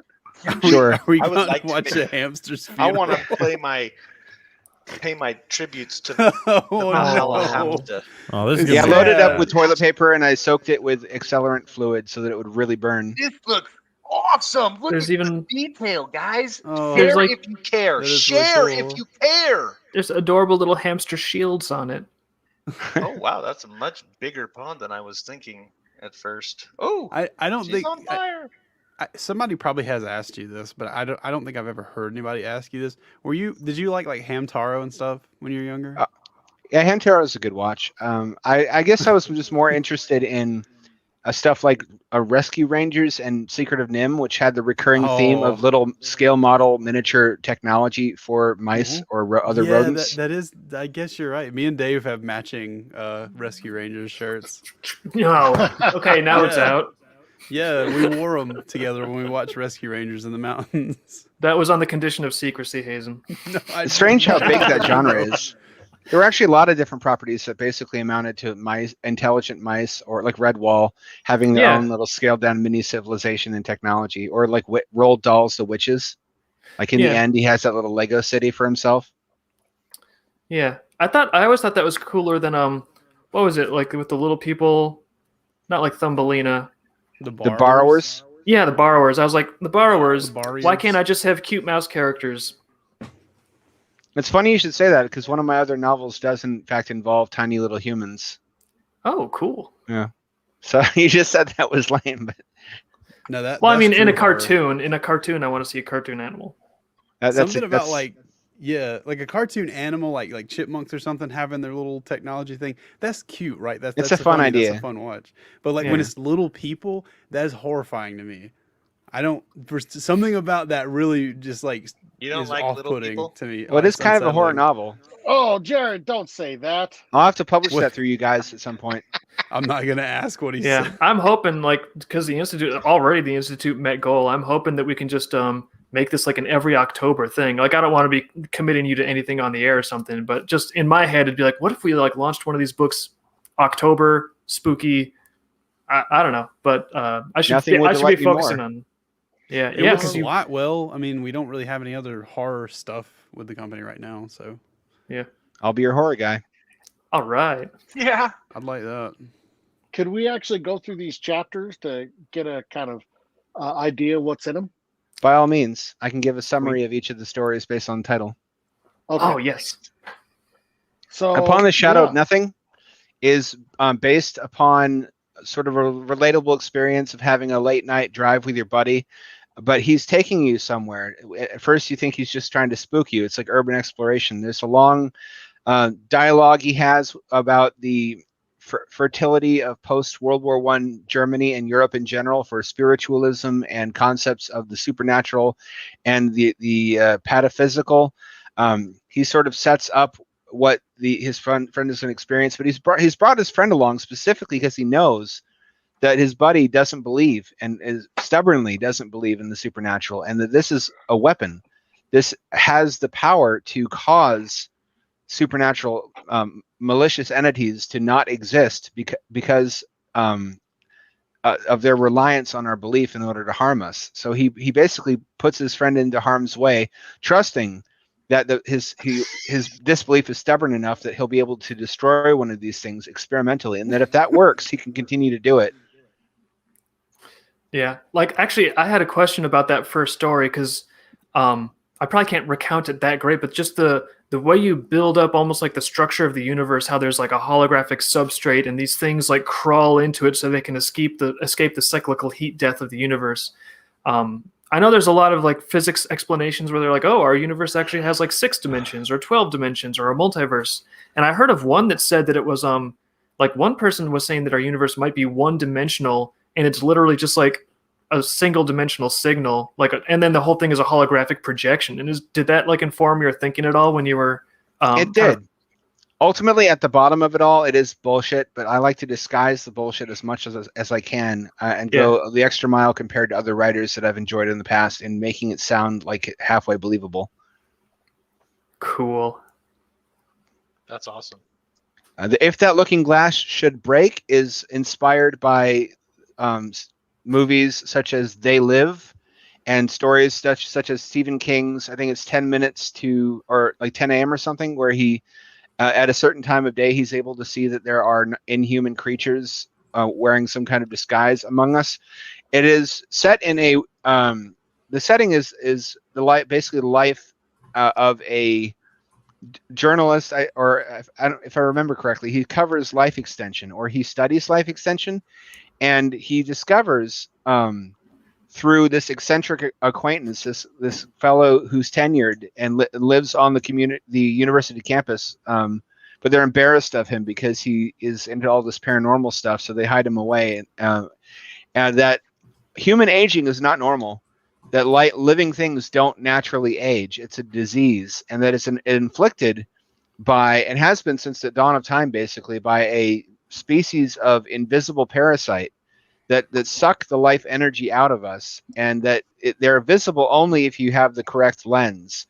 The lens reveals these organivores, but they're like worm tongue. They whisper in your ear, and you only recognize them subconsciously, in trying to steer you away from discovering them. And trying to discourage life extension research and anything else that threatens their ability to continue to parasitize us. what results is basically that one man's descent into ruination. As if you're the only one who sees these things, and you try to fight people to remove their parasite, even though you're trying to help them, from their perspective, you're just a dangerous, crazy man, and all the consequences that come with that. Down in the steam tunnels is a story about a real network of steam tunnels underneath a university. I don't recall which one, where they used to heat all the buildings with steam boilers, and they would have utilidors that you'd walk through where they transport the steam there.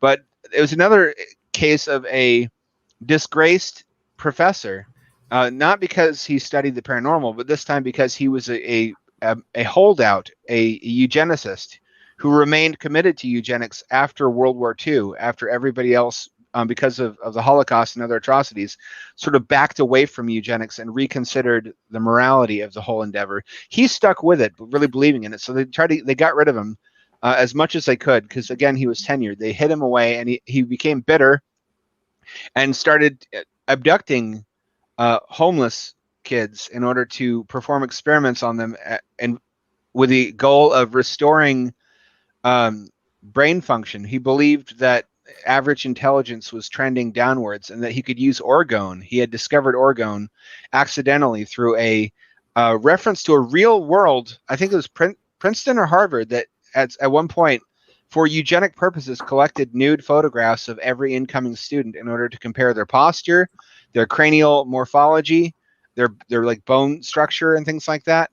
So based on that study, he was able to discover the existence of organovores, the existence of orgone, and took it upon himself to find a way to use orgone to reverse dysgenic decline.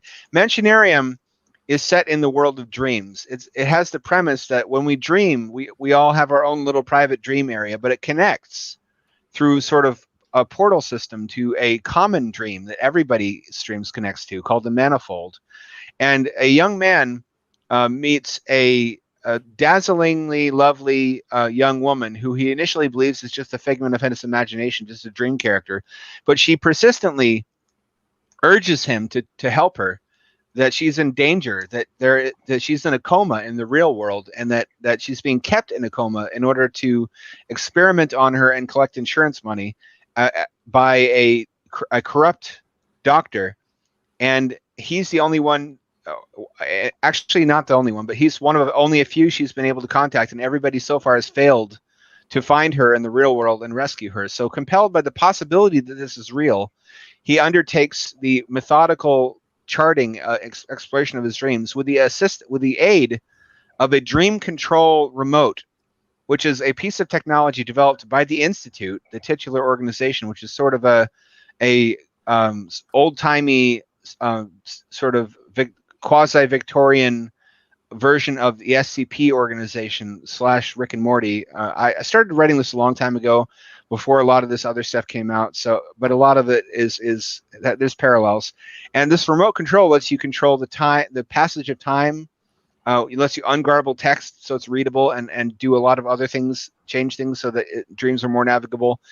Ultimately, he discovers that he's in over his head, that this organization has sent him in with ulterior motives. And I should probably leave it off there so as not to spoil it. The background of your memory is also set in the manifold. I have a lot of stories set in this common MMO-style collective dream space. But in this case, a young man has lost his parents, both of them at the same time, to a car crash. And in the process of cleaning out the house, he can't tear himself away from it because of the nostalgia, because he has not really processed and accepted their deaths yet.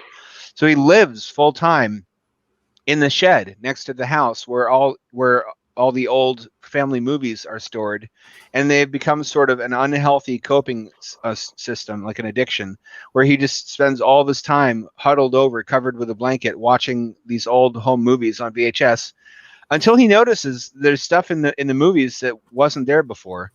There are dark silhouette figures standing in the background of the tapes, the titular background of the memories. And then stuff starts happening in the tapes that were not that weren't on them before.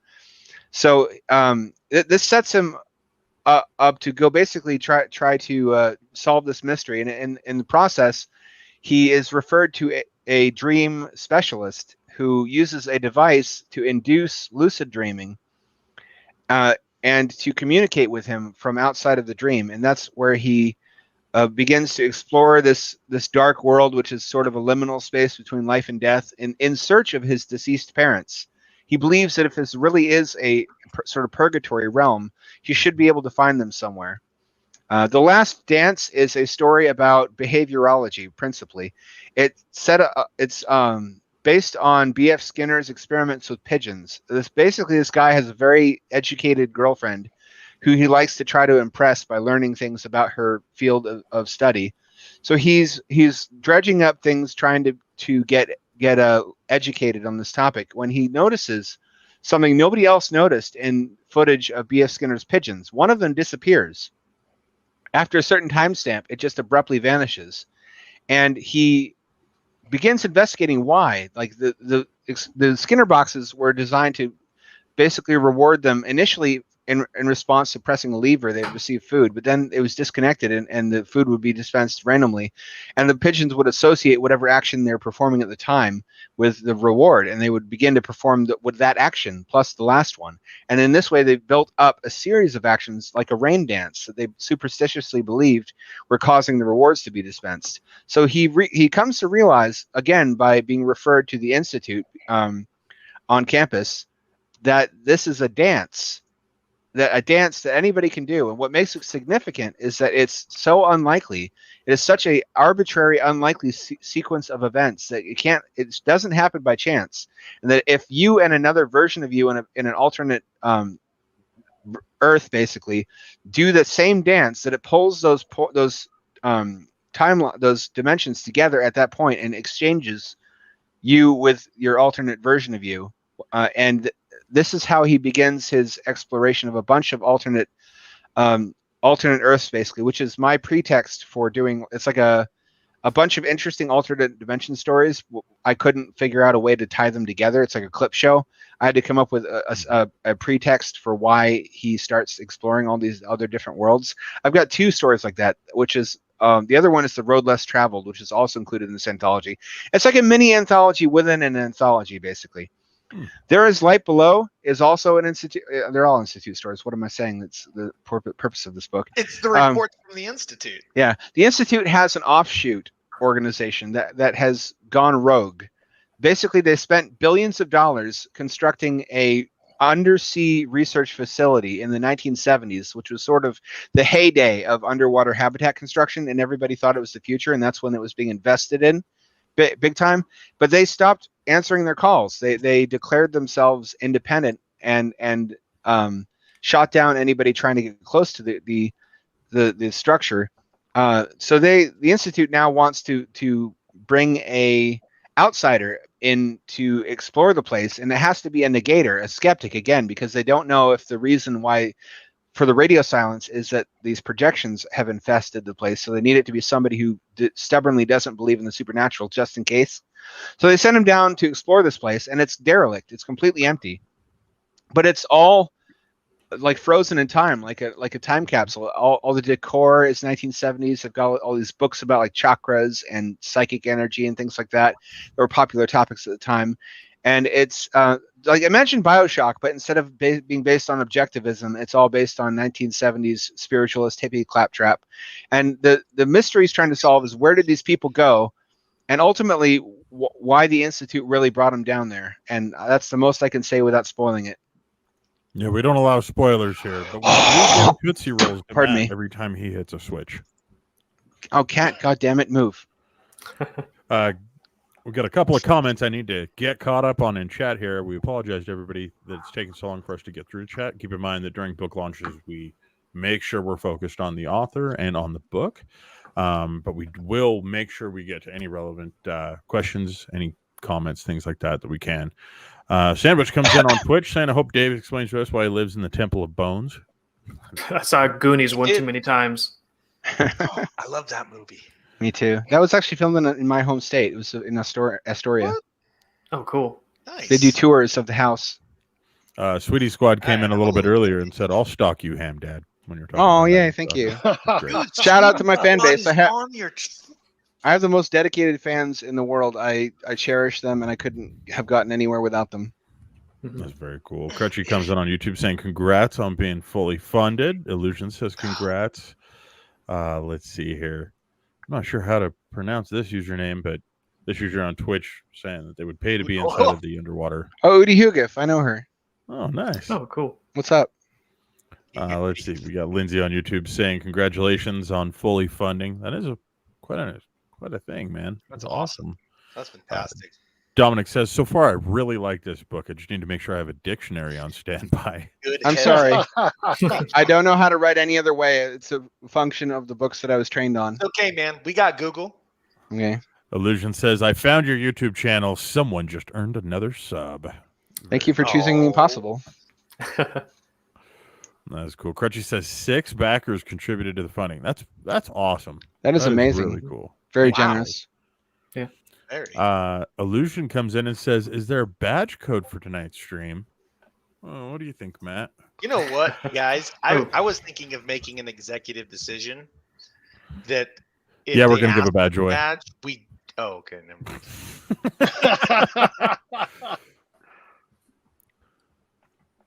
I don't know how any of this works, so this is all Greek to me. Okay, so I'll tell you all about it. So if you'll give me the opportunity, I would love to tell you about what we got going on right now. So if you go to www.cryptocomics.com/view/Vivid Publishing, you'll see that page that they showed earlier where you can click to sign up and you create an account. Oh, I see. And then once you create your account, then you'll be taken to your dashboard. I like to call home. And here is where you have the recent blogs, the what you've been reading last and stuff like that. This is kind of where you always start out in the marketplace. Well, down the screen a bit, you come to My Badges. My Badges are badges that are created by creators or by the team Fry and Matt, and they're put into the system and people can get them, and there's different ways to get them. So like on these types of streams, we'll give out a badge every now and again. A special badge will be made, and the code will be written on the back of stickers, and those will be sent out in swag packs. So only the people who get the swag packs can actually get the badge. There's just different things like that. Dominic actually, he got a really special, awesome badge because he found Fry's Easter egg on the, I think it was the homepage, right? Fry? Was is that where dashboard, yeah. So is that like TF2 hats, basically? Say that again? What? Is that like Team Fortress 2 hats, cosmetic items? Pretty much, yeah. Uh. Yeah, think of it like an achievement. And so this badge, if you type in Hamstar, HAMSTAR, you will unlock an adorable little hamster. I love it. That is excited to be funded. Haha. The badge system is surprisingly addictive. People love stuff like that. You don't have to tell me. Badge. Nicely done. Funded. Yes, got it. That's awesome. I'll celebrate when we hit the stretch goal for the hardbacks. I'm really pulling for that. Yeah, well, I think we all are at this point, right? Yeah, it seems a lot closer than it did when we started. Yeah, and we got a whole month. I think we're gonna hit that stretch goal before we get halfway through the campaign easily. Fingers crossed. Yeah, and toes. Don't cross your fingers. Start running. You've now entered the grind. How long is your campaign? 30 days? 30 days. That's it. Oh, the gauntlet. My bad. Sorry about that. You've now entered the gauntlet. It's just beginning. Now, and coming in, we had a couple people inside of chat asking about the Twitter. It looks like Foxy, our contact, has actually corrected everybody. The Twitter is Hampshire1. So if anybody wants to make sure you go follow along, that's the best way to do it. Thank you, Foxy. Really appreciate that. Joe Frazier comes in on YouTube saying the book looks awesome and congrats on funding. Thank you. And Dreamkeeper says that badge is hilarious. Great job. I should warn anybody who follows me on Twitter, I retweet Japanese hamster accounts all day. So what you should expect if you follow me is just a wall of Japanese hamster GIFs. That's the price you pay. I think everybody kind of needs that. You set the expectation perfectly, Alex. It's a palate cleanser, really, in these kinds of times. Yeah. Well, somebody earlier in chat had actually said that they wanted to use the hamster biome as a background for their desktop wallpaper. A lot of people do that. Hmm. I'm currently in the process of fixing module 2 though, so it's going to be a while before I have them underwater and streaming live again. Well, that will happen. I mean, as anyone knows. But right now, we've got 7 backers 7 coming in at backers. $10.53 US. So we're at 105%, which is pretty rad. All That right. That is awesome. Can we And- see where those 7 backers? I mean, being at Back- 105% at under what, an hour and a half, I think it's been? Yeah. Not even an hour and a half is Okay, so that's number incredible. 2 was claimed. Keep going. Number 3 was claimed. Keep going. Ooh, number 4, You're 2 were doing claimed. Jared. That's nice. Jared, Keep going.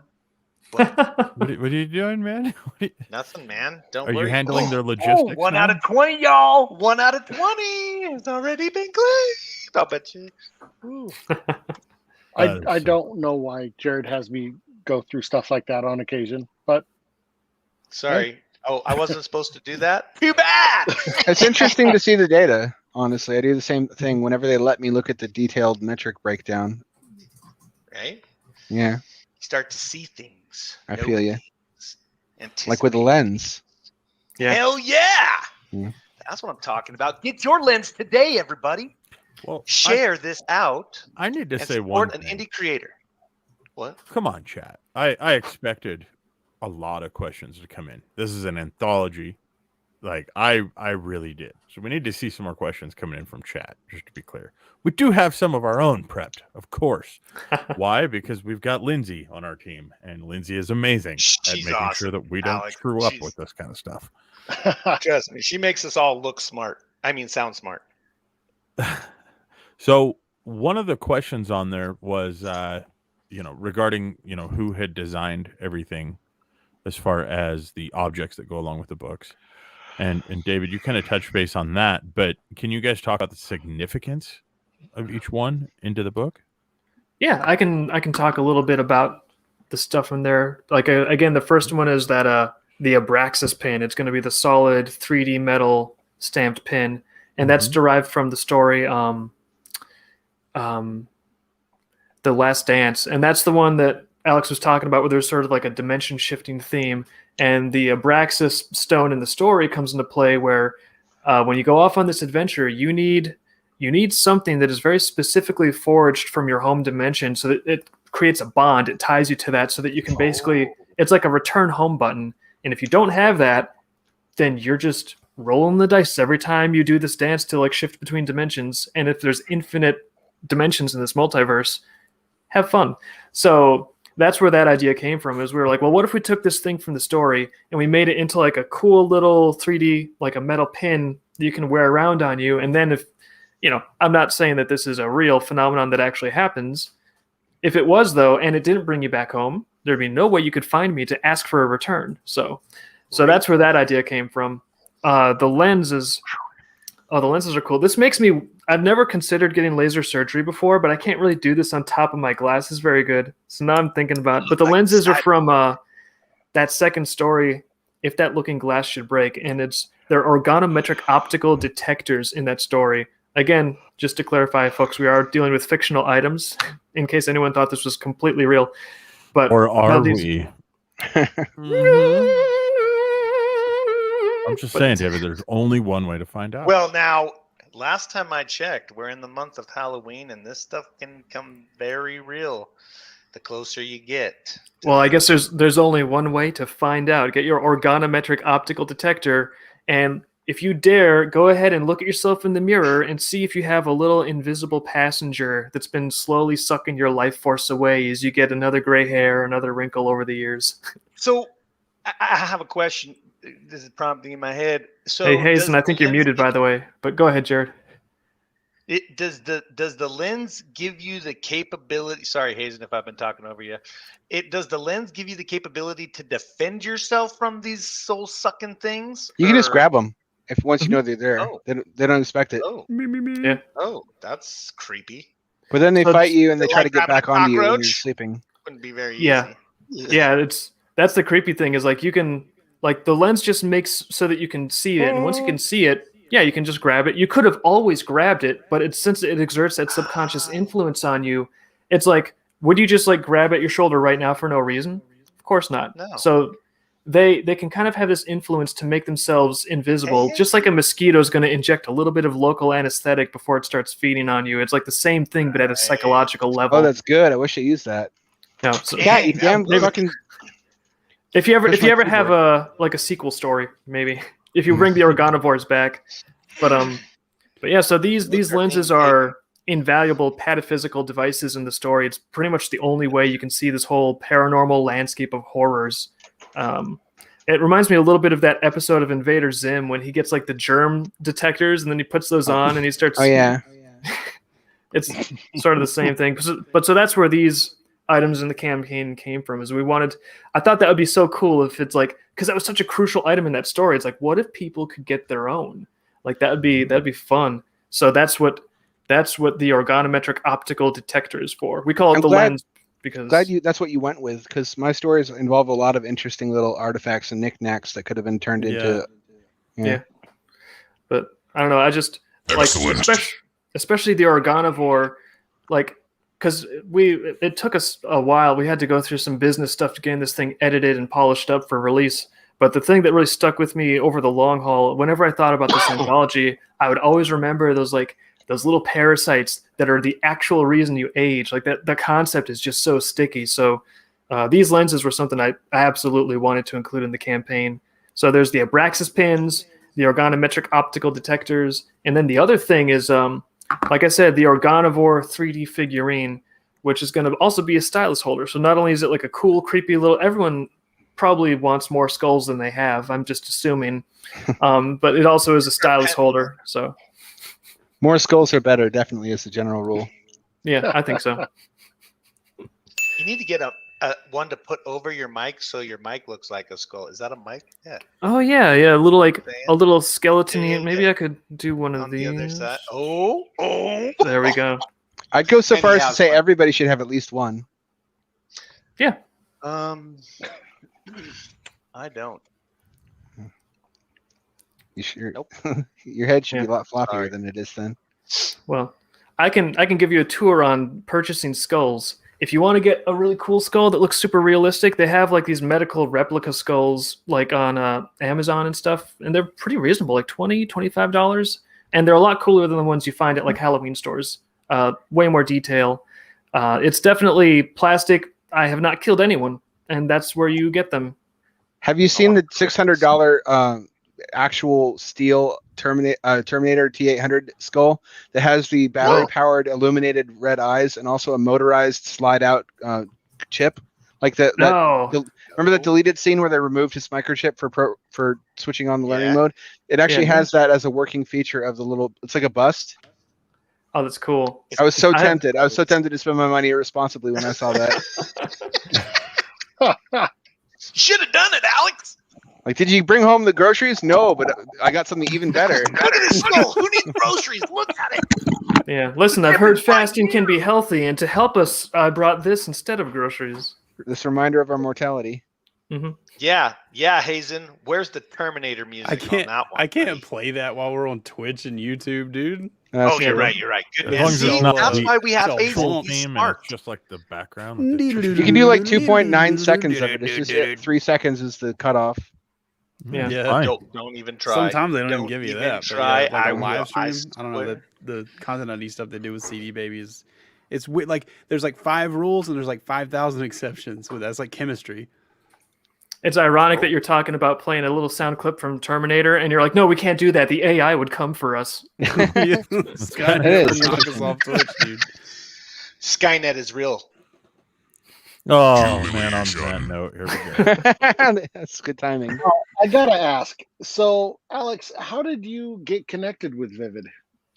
I was just looking for someone to publish my work, and I sent out letters to all these different publishers. I heard nothing back, which I understand. It's just a typical part of being a writer.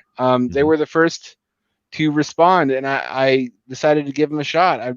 I'm just interested in getting my stuff out there and getting it turned into something physical people can buy. And I'm really glad they took a chance on me. Man, I'm glad you got in touch with us because, like, I recognized you as, of course, the hamster guy. I'm sorry, that's your forever name, but MO.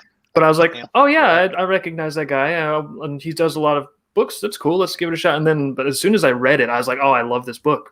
And at that point, it was just like, that was it. That was the choice. I just love the book. I want more people to have it. That's the threshold. It's if your writing speaks for itself, that's half of the job done. The other half is convincing somebody to try it, because everybody says their stuff is great. Everybody's convinced their stuff is great. Not to toot my own horn, although you kind of have to as a writer, because nobody's going to promote you unless they stand to gain something from it. But I have spent a long time getting good enough to where I can feel confident about it and recommend my stuff in good conscience without any kind of qualifications. So I feel my work speaks for itself, but the challenge of convincing anybody else to take a chance on it is the other 50% of breaking out as an author. Yeah, and especially in our current information ecosystem, it seems like there's a lot of competition for attention. So it's not easy to get your stuff in front of people in a way where they're actually going to spend time on it. Oh Lord, yeah. It is, and like I always tell people that too. Like the thing I'm doing, I just haven't done it because I was just like, well, I'm not going to be good enough to actually pull this off. But you just have to kind of get out there and put yourself out there and do the thing. And it is harder now than it was, 6 or 7 years ago. I mean, you could, whether or not you like Nostalgia Critic, you could go on the internet with just a webcam and just talk and scream in front of it, and people would watch it and subscribe. You really can't do that no more. Really? Yeah, really.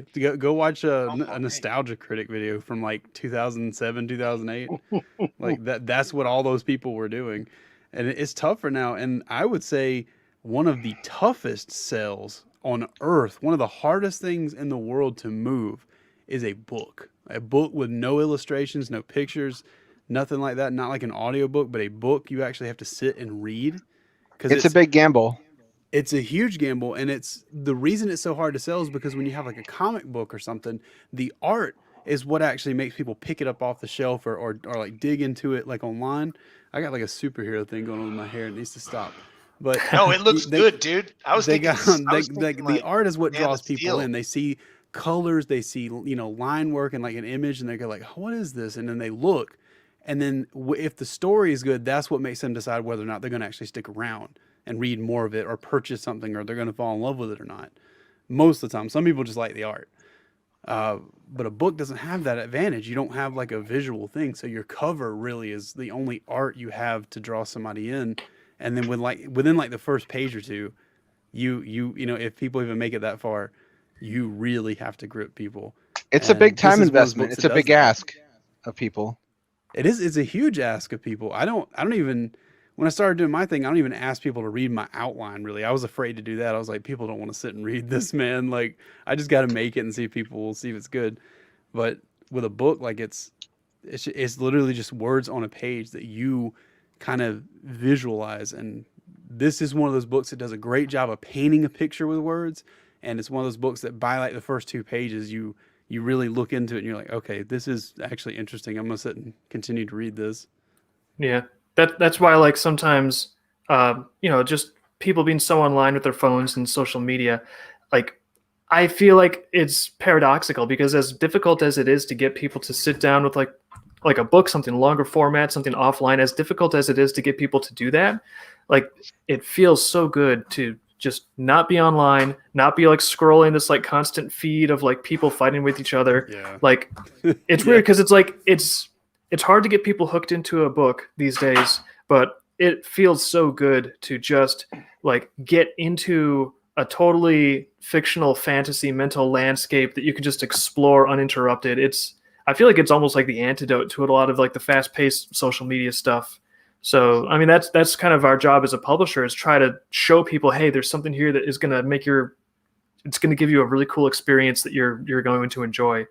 And like mostly, honestly, if you just deliver like good value to people, it builds up over time, and eventually everyone starts to recognize, oh, that's the person that provides this very specific thing that I know that I really like. And that's when it starts to grow. And sometimes it can take a while, it can take years, but we are trying to accelerate that process as much as we can. Yeah, I feel that.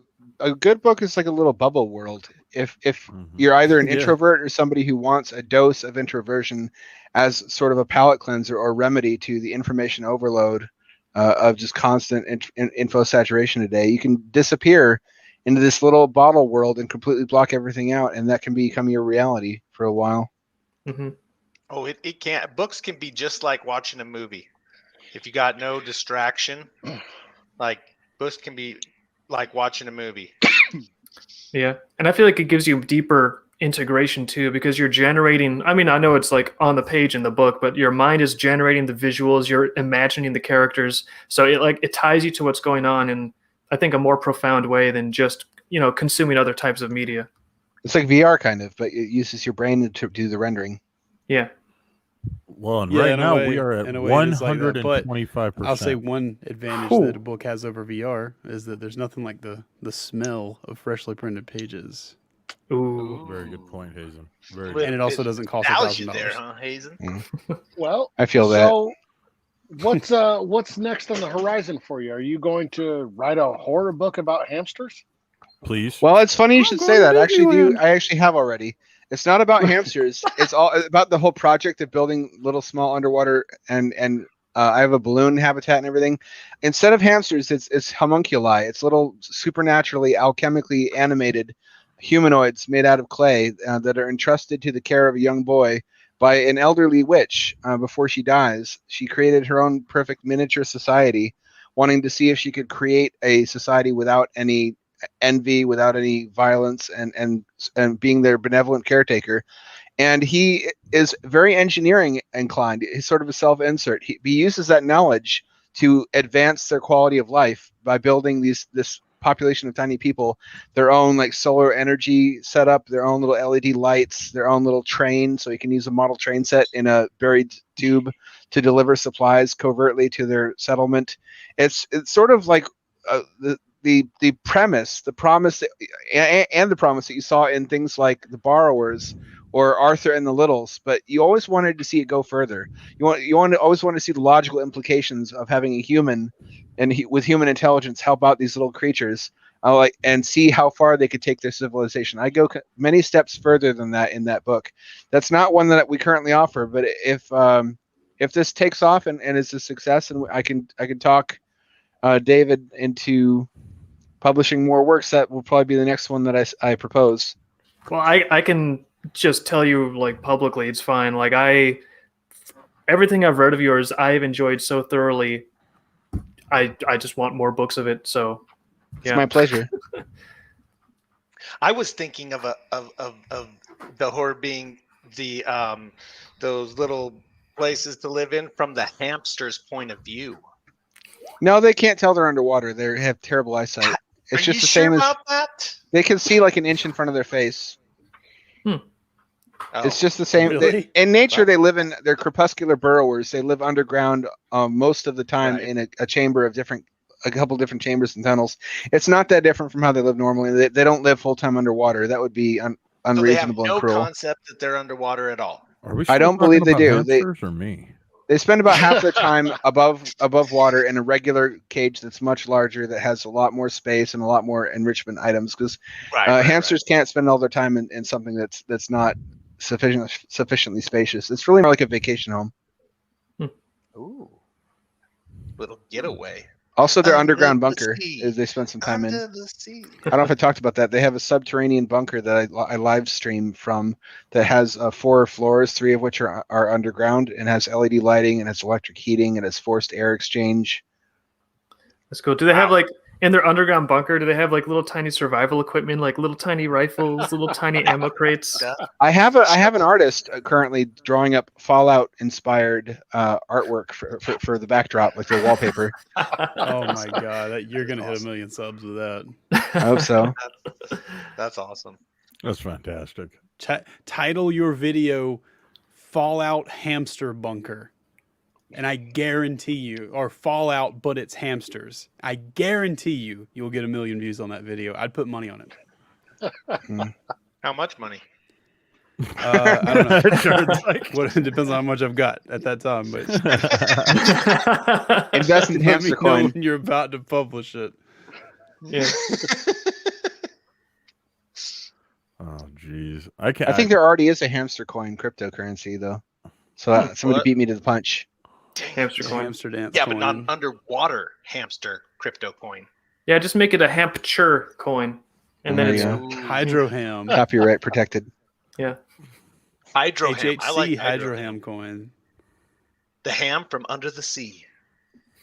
the ham. It's of funny the that sea. how I'm inspired by things, and then I disappoint myself because later on I discover it's based on something I've seen before, and I thought it was original. I just forgotten where it came from. I went back and played Earthworm Jim on Sega Genesis recently, and there's an entire level that's an underwater hamster colony. And I'm like, this has got to be where it came from. Oh This has wow. got to be where I got the yeah. It's Jim rides around on the hamsters and they eat the other enemies and everything. It's called Down the Tubes. Yeah, That's there's like a awesome. race level with the hamsters too, and there was that might be Earthworm Jim too. I don't remember. I know See, there's I'm always Virtual convinced Hamster on that- 32X. I'm tied into Virtual the super hamster. conscious and then when you see a commercial and you're like, hey, that was my idea. They took it from you through the super conscious. Now, it happens That's to me all the probably time what's that I'm going on. inspired by stuff and I forget my inspirations. Oftentimes they're even from my early childhood. So things that I thought weren't even real, that were like fever dreams, are just clips are like sections of commercials or sections of scary movies that stuck with me. But I thought this can't be something that really existed at some point. Nobody would put that to film. Like, and I draw on that, and then I rediscovered these things on YouTube. I'm like, no way. Like The Great Land of Small. It's a Canadian children's fantasy film that's an absolute fever dream. It's demented. It is. It had Cirque du Soleil in it. It had a lot of little people in like spandex, colorful spandex, being like elves and fairies, and this giant fiberglass monster that they would jump into the mouth of and get vored and then transformed into butterfly people.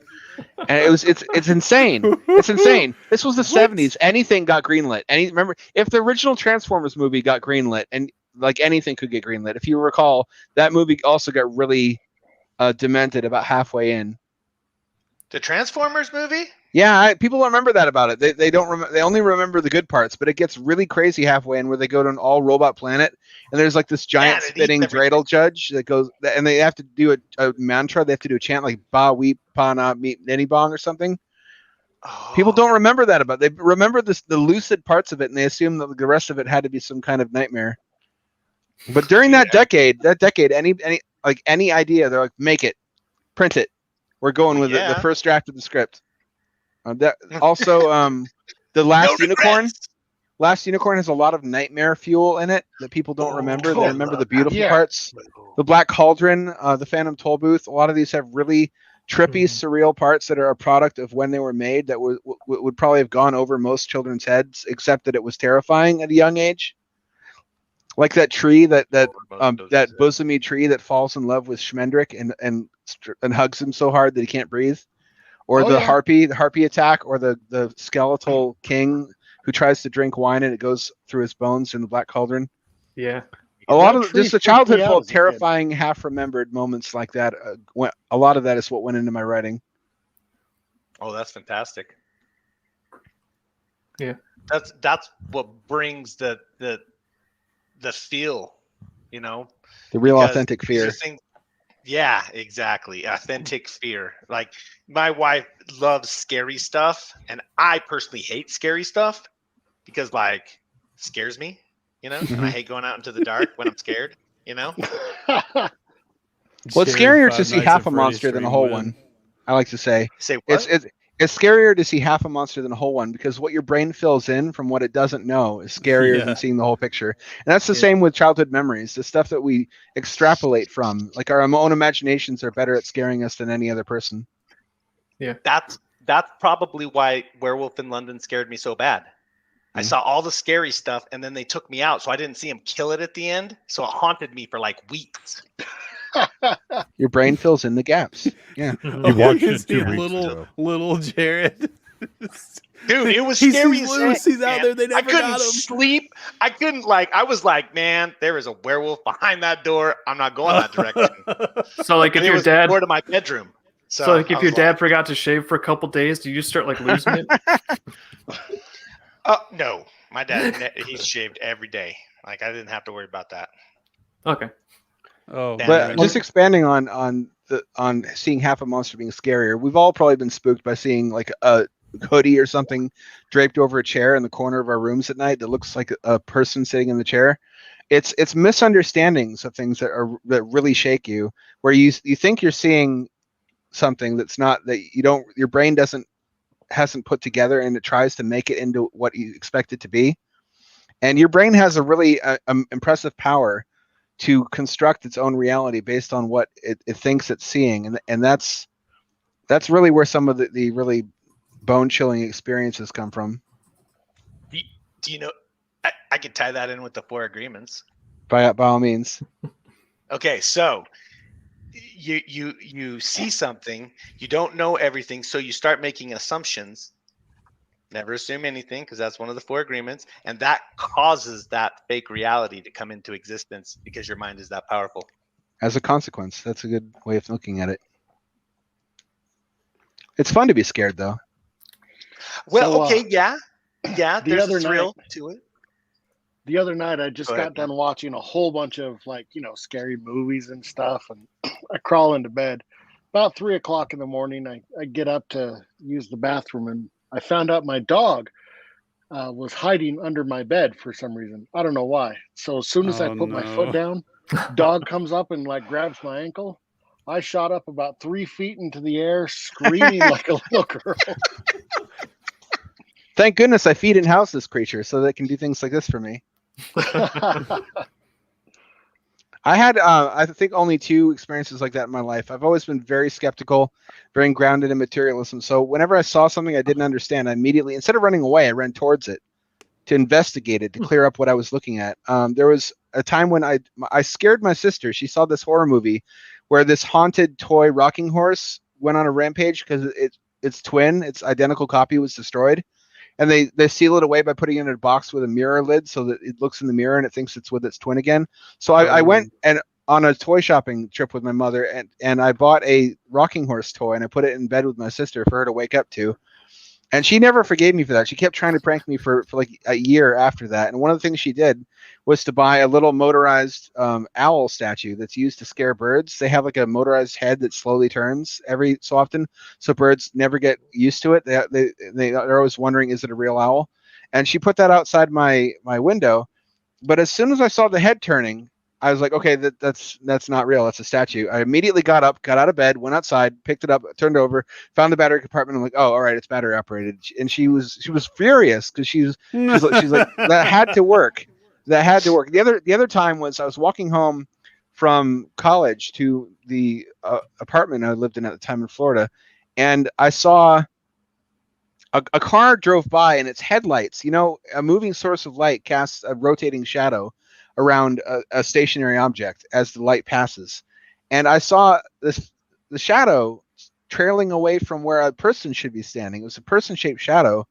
There was nobody there standing in that spot, but there would have had to have been, because as it moved by, you could see the shadow coming away from the feet and then going like away from the source of light.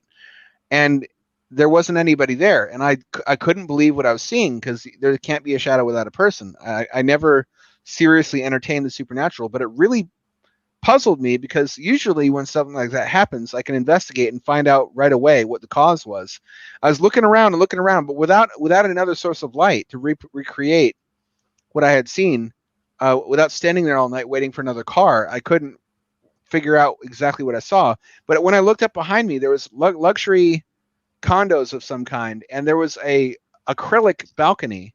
Somebody had built a balcony that came out and had a transparent bottom to it with a light source back, and there was someone standing there. And I thought, I'm not sure exactly what happened, but there was some kind of trick of the light that caused a shadow to be like transposed or projected from there onto the sidewalk. And that's what I saw, because the alternative is like shadow people, and you have to go ultimately with the least remarkable, most parsimonious explanation. It probably just was the guy somebody on the balcony, though. Yeah. Tricks of the light are a major cause of spooks like that. Yeah. We do have another badge here. You ready to give that out? Another badge? Yeah. I want another I'll badge. take it.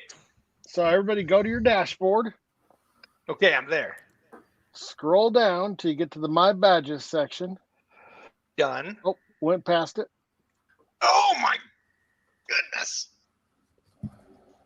And it's Orgonovore. Holy Machiavelli. Orgonovoe, maybe? Your very own Orgonovore, delivered to your doorstep and manually attached to your neck by a specialist. Perfect. By a specialist. He is the specialist. Or she. Oh, that badge looks so good. Or she. Sweet. All the art in general looks really good. I'm glad I chose to partner with somebody who has a lot of. Oh my Oh, yeah. god, can we please just look at the gif of that hamster one? Not the Look how greatest. happy he looks. Yeah. Yeah, because he got funded. I'm excited you like the art too, because again, like the book is so cool, and it's like, how can I make people understand that this book is cool? Because most people don't want to read anything. So I really tried to like get a really cool illustration and like some graphic design that would help give people the idea of what they should be expecting. Well, you nailed it. There's a lot of imagery. I went to a lot of to painstaking lengths to make interesting and sort of alien and ethereal, and you did a great job of putting that to the page in a comprehensible way. I especially like the choice of the minimalist cover, because I think just having the image on the cover would be more enticing and mysterious than having a big Alex Baymen in the title on there. Yeah, and I mean, my plan is if we get the dust jackets, the dust jacket can have like the traditional like big author name, because See, I mean, best of both worlds. yeah, exactly. And then like the Dust hardcover jacket. itself will have the nice minimalist, because yeah, it's like that's just I don't know, it's spooky. And plus, I want to make sure I get you the manuscript itself, so you can just flip through it, make sure that you like the formatting and like any little like introductory things I put in there. So you like all this stuff, but I just wanted to have fun with it and make it like as cool of a spooky keepsake as possible. Well, from what I've seen, it's in good hands. Oh, thank you. Yeah, one of the things I always, since I got too vivid, that I've always suggested when we're looking at like book covers and stuff is if the book has any kind of like sort of, I don't know how to describe it, like a dramatic sort of supernatural thing or something like that, the book should always almost look like a grimoire or something. Like if it's sitting on the coffee table, somebody should look at the book and go, what the hell is that? It should look cursed as hell. It should. Yeah. It should. Like people should almost be afraid to pick it up, but that doesn't work for things like Cloud Scratcher and stuff like that, because it's like a little 90s adventure thing. But I think what Cody's doing with that is going to be interesting too. But with stuff like the Institute, definitely it would be a disservice to this book to not make it look something like what we did. I added almost a want it little- to be. I almost want it to be all black. The problem is that that's how books normally are without the dust jacket, so it wouldn't set itself apart in any way. Needs a little something on there. Yeah. We'll have that bone platform. And at the very back, I know I don't want to spoil the whole story, but there's one story where there's a particular word where if you like read or say or hear that word, you're essentially cursed forever. And so if you are cool with it, I actually put a few blank pages in the back and then put that word in there. Oh, that's really clever. I like that. It's a at the very trap. back of the book. I So didn't people are like, track that. what's at the very end of this book? And then they read that word, they're like, well, Oh, no. I'm screwed. We're all making some discoveries tonight. Yeah. Well, let's There's see. a- Let's there's a- check in with the campaign real quick, guys. Let's see where we're sitting Yeah, at sure. on that. It has been an amazing the Crypto Comics launch streams. It always goes good when it's in your guys' hands. I'm psyched that we made goal in goal within the hour. Me too. Yeah. I'm kind of We astonished. love our crypto comics, boys.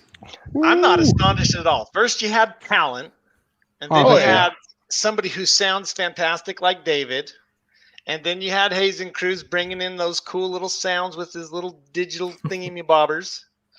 Excellent. And then, see, that's so cool. Like, this is not a surprise. Honestly, Alex, you are with a great team. Vivid is a great team. These guys care, and it shows. They put forth effort. They believe in you. They believe in your writings. They believe in your book. Don't be surprised. Embrace what's happening, because you are manifesting destiny. You guys are really freaking pushing out the envelope and making things happen on an indie level. And I just want to say my hat's off to you guys. This is fantastic. This is a great start because of you guys. Thank you for allowing us to be on the road with you. And thank you so much. Thank you so much, Vivid Team, for allowing a 24-hour free preview of Alex's writings. Just that is so freaking awesome. I just want to say thanks again. Yeah. And while we're on the thanks train, I'm just going to extend the thanks to, like, we can do everything we can from our end, but at the end of the day, it's going to be up to the customers and the readers to decide, am I going to back this or not? So massive thank you to the people that are like reading Alex's work and enjoying it, and thank you like times 1,000 if you're actually jumping in this campaign and helping us push it towards those stretch goals. Yeah, I was gonna add that too. Like, this is not like me trying to butter you up. This is not a sales tactic. This is not me being you get, like, when you see me online, like about 50% of what I'm doing is like an act, right? But this is not that. Any publishing company, Vivid, otherwise Disney, whoever is out there that's actually publishing content online, even like small YouTuber, we companies who provide entertainment, we are nothing without you guys. Literally, it could not happen. It would not be here if it weren't for you guys, like, out here reading this stuff, consuming this content, fall in love with these stories, these authors, these creators, and putting up like the money to support this stuff, and like actually wanting to purchase these products and own these things and share them with people. So yeah, like from the bottom of my heart, and I think I can speak for everybody at Vivid, thank you. Like, sincerely, thank you so much for being so supportive of this stuff with us. Same. Golf clap for the Vivid team. Golf clap. Golf clap. More clap. All right. With that, everybody, make sure you keep in mind that you can share out that Indiegogo campaign. Let your friends know. You can share out the link on Crypto Comics to the book, so you guys can check it out and read it for the first 24 hours. And thank you guys at Vivid. Alex, thank you for letting us put the book up like that. It's really cool. I think it's fun little feature. This will be a fun time for us to test it out. You know what I mean? That being said, make sure you guys tell a friend. Share it out. It helps them tremendously, especially with search engine optimization and things like that. They've got a lot of stretch goals. We want to see them hit. Personally, I want to see them end up with a 3D printer so that we can get some glow-in-the-dark stuff. Yeah. And two, like, well, we may not need that now. I don't know, but we'll see. We'll see. I mean, we may not need the actual printer, but it's still like 3D printing stuff for like production. That's not like a cheap thing, so it's probably still fine where it's at stretch goal wise. And I mean, honestly, too, like, obviously, if you guys share the campaign, it helps us. It helps Alex. But if you have a friend that is into horror and they do like horror novels and horror movies and stuff, like, seriously, it is so cool. It's something that if you don't share it with them, they're probably never going to know about it and they're never going to enjoy it. So you can be the one that introduces them to potentially one of their favorite books, I would say an author that has a great shot at being like their new favorite author. It's like he's one of my favorite authors now. If I were to add any spice to what you just said that would further entice them, it's that I take pride in not having any commonplace premises. I try to have a unique premise that I haven't seen done before, or at least that isn't done commonly. I don't have any haunted house stories, or at least I have one haunted apartment story, like one. I don't have any vampire stories. I don't have any zombie stories unless I had a significant twist to it. I don't have any like serial killer stories or any of the things that you see them make movies over and over about. Like mainstream horror movies are always like one of 4 different premises, just ad nauseum. And I got tired of that. And I wanted to be the change that I wanted to see in the world and create the kind of content that did something different, the kind of content I would want to read. Yeah. It shows like it's a unique tour through stuff that is imaginative, and now that I think about it, I haven't seen this type of material elsewhere. It's just fresh. Thank you. From an indie creator, stand for independent, also unique. Thank you. I like your energy. Yeah. Thank you. Thank you, he says. Garrett is the gasoline, and Fry is, when necessary, the brakes. That's the best way to We have put it, I breaks. think. Why That didn't does bring somebody up, tell me this? That does bring up the topic of if my career takes off and they ever make movie adaptations, I'm scared to death of what could happen to any of my stories adapted into movies, because there's so many ways a movie adaptation of a book can go wrong, and it's so important to me that things be depicted the way they are in the story. Like what happened Better recently go with with A24 then. Hmm? If a studio offers to pick it up, go with A24. They usually let you kind of keep your original vision intact. I'll write that down, because there are some movies that are just so severe that aren't even necessarily bad. They're just such a significant departure from the source material that it's really kind of its own thing. And you're just Shining. back to square one, waiting for an authentic, faithful adaptation of the book Yeah, that you don't And really I have mean, yet. there's definitely trade-offs to consider if things got into the realm of licensing for for film and other adaptations. And one of the things to consider is like, are they offering enough money that you would be accepting of a hack job butchery? Like maybe they're like, oh, we're gonna do this movie, and you can kind of tell that we're gonna do a terrible job, but now you're gonna be a billionaire. At some there's going to be a tipping point from where maybe you would decide whether or not it's worthwhile for you to accept that. But especially if your top priority was like, hey, I really want this to be good, I feel like it's risky, because a lot of, like you said, a lot of adaptations get made that are just like, oh, it's not good, it's not well done. Like in the Hollywood industry, there is a lot of stuff where you can just kind of get the feel, you can kind of tell that they're just cranking it out, like pushing it through a meat grinder. And but if you can find the right team, if you can find a team of people where they kind of line up with your vision, they understand, they get it, they care about what they're doing. Yeah. But that's the sort of thing where it's definitely good to like have clarity in terms of what you want, and then look into like exactly how are you going to parse out whether or not you're going to be getting that. Well, I've taken some steps to stack the deck in my favor, by designing a couple stories that are, just because of their setting, would be inherently cheap to film, like Under the Floorboards, which takes place almost entirely in a crawl space. Yeah. Or The Beautiful Ones, which takes place almost entirely in a sealed up bulk food store. So if I need to pitch a movie to a team that I really want them to do it, but they're apprehensive about the cost with an unproven writer, I can pitch them specifically stories that would be cheap to adapt to film. Yeah. And I mean, even the anthology, I could imagine it being something episodic. Like maybe there'd be a studio where they're not down to do like, an hour and a half, 2 hour feature length film, but maybe they're down to try like a webisode, like, because some of the stories are longer, but some of the ones, they could be like, shorter, tales from the crypt style. Obviously I don't think the Institute flavor would go that sort of like cheesy and campy as Tales from the Crypt, but just in terms of like the duration of the episodes. Like Outer Limits or Twilight Zone. Yeah. I miss the Outer Can't Limits. It remember was a the great name show. of the movie I'm thinking of, but it's good. I never saw that. I've always heard it was good. Let's see here. Crutchy coming in on chat saying, investing in creator dreams, baby. Thank you, Very Crutchy. true. I appreciate you. Crutchy, Boom, you baby. We got Willie coming in saying, yay. Yeah, this is awesome. I Well, wanted to make sure getting you back saw to this. the whole movie thing, guys. Getting back to the whole movie thing, I just want to say, I hope that's true. if you want to make it so it doesn't get ruined, just get Ryan Reynolds and one of those big name peoples to be in No, it. no, Yeah. stop. So look at what Yeah. happened to what's the recent anime adaptation of the Ursula Le Guin's The Wizard of Earthsea. It just has nothing to do with the book, and it's not that it's bad. It's like the most recent remake of Total Recall. It's not even set on Mars. It's just another interesting, different movie that they wanted to attach that license to because they knew people would go and see it, and it's not fair to the writer of the script because they had an interesting story with that whole like vertical train that goes through the core of the earth and everything.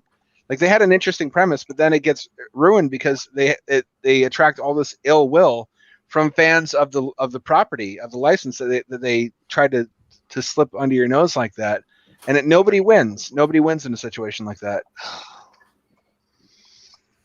They keep doing it though. Corporate. I feel like it's I don't know. I feel like again in like the mainstream Hollywood, I think that's a symptom of the investors want to make sure they get a guaranteed return on investment. They want to go with like an established name, so they're not going to take a chance on a new script, even if it's really good.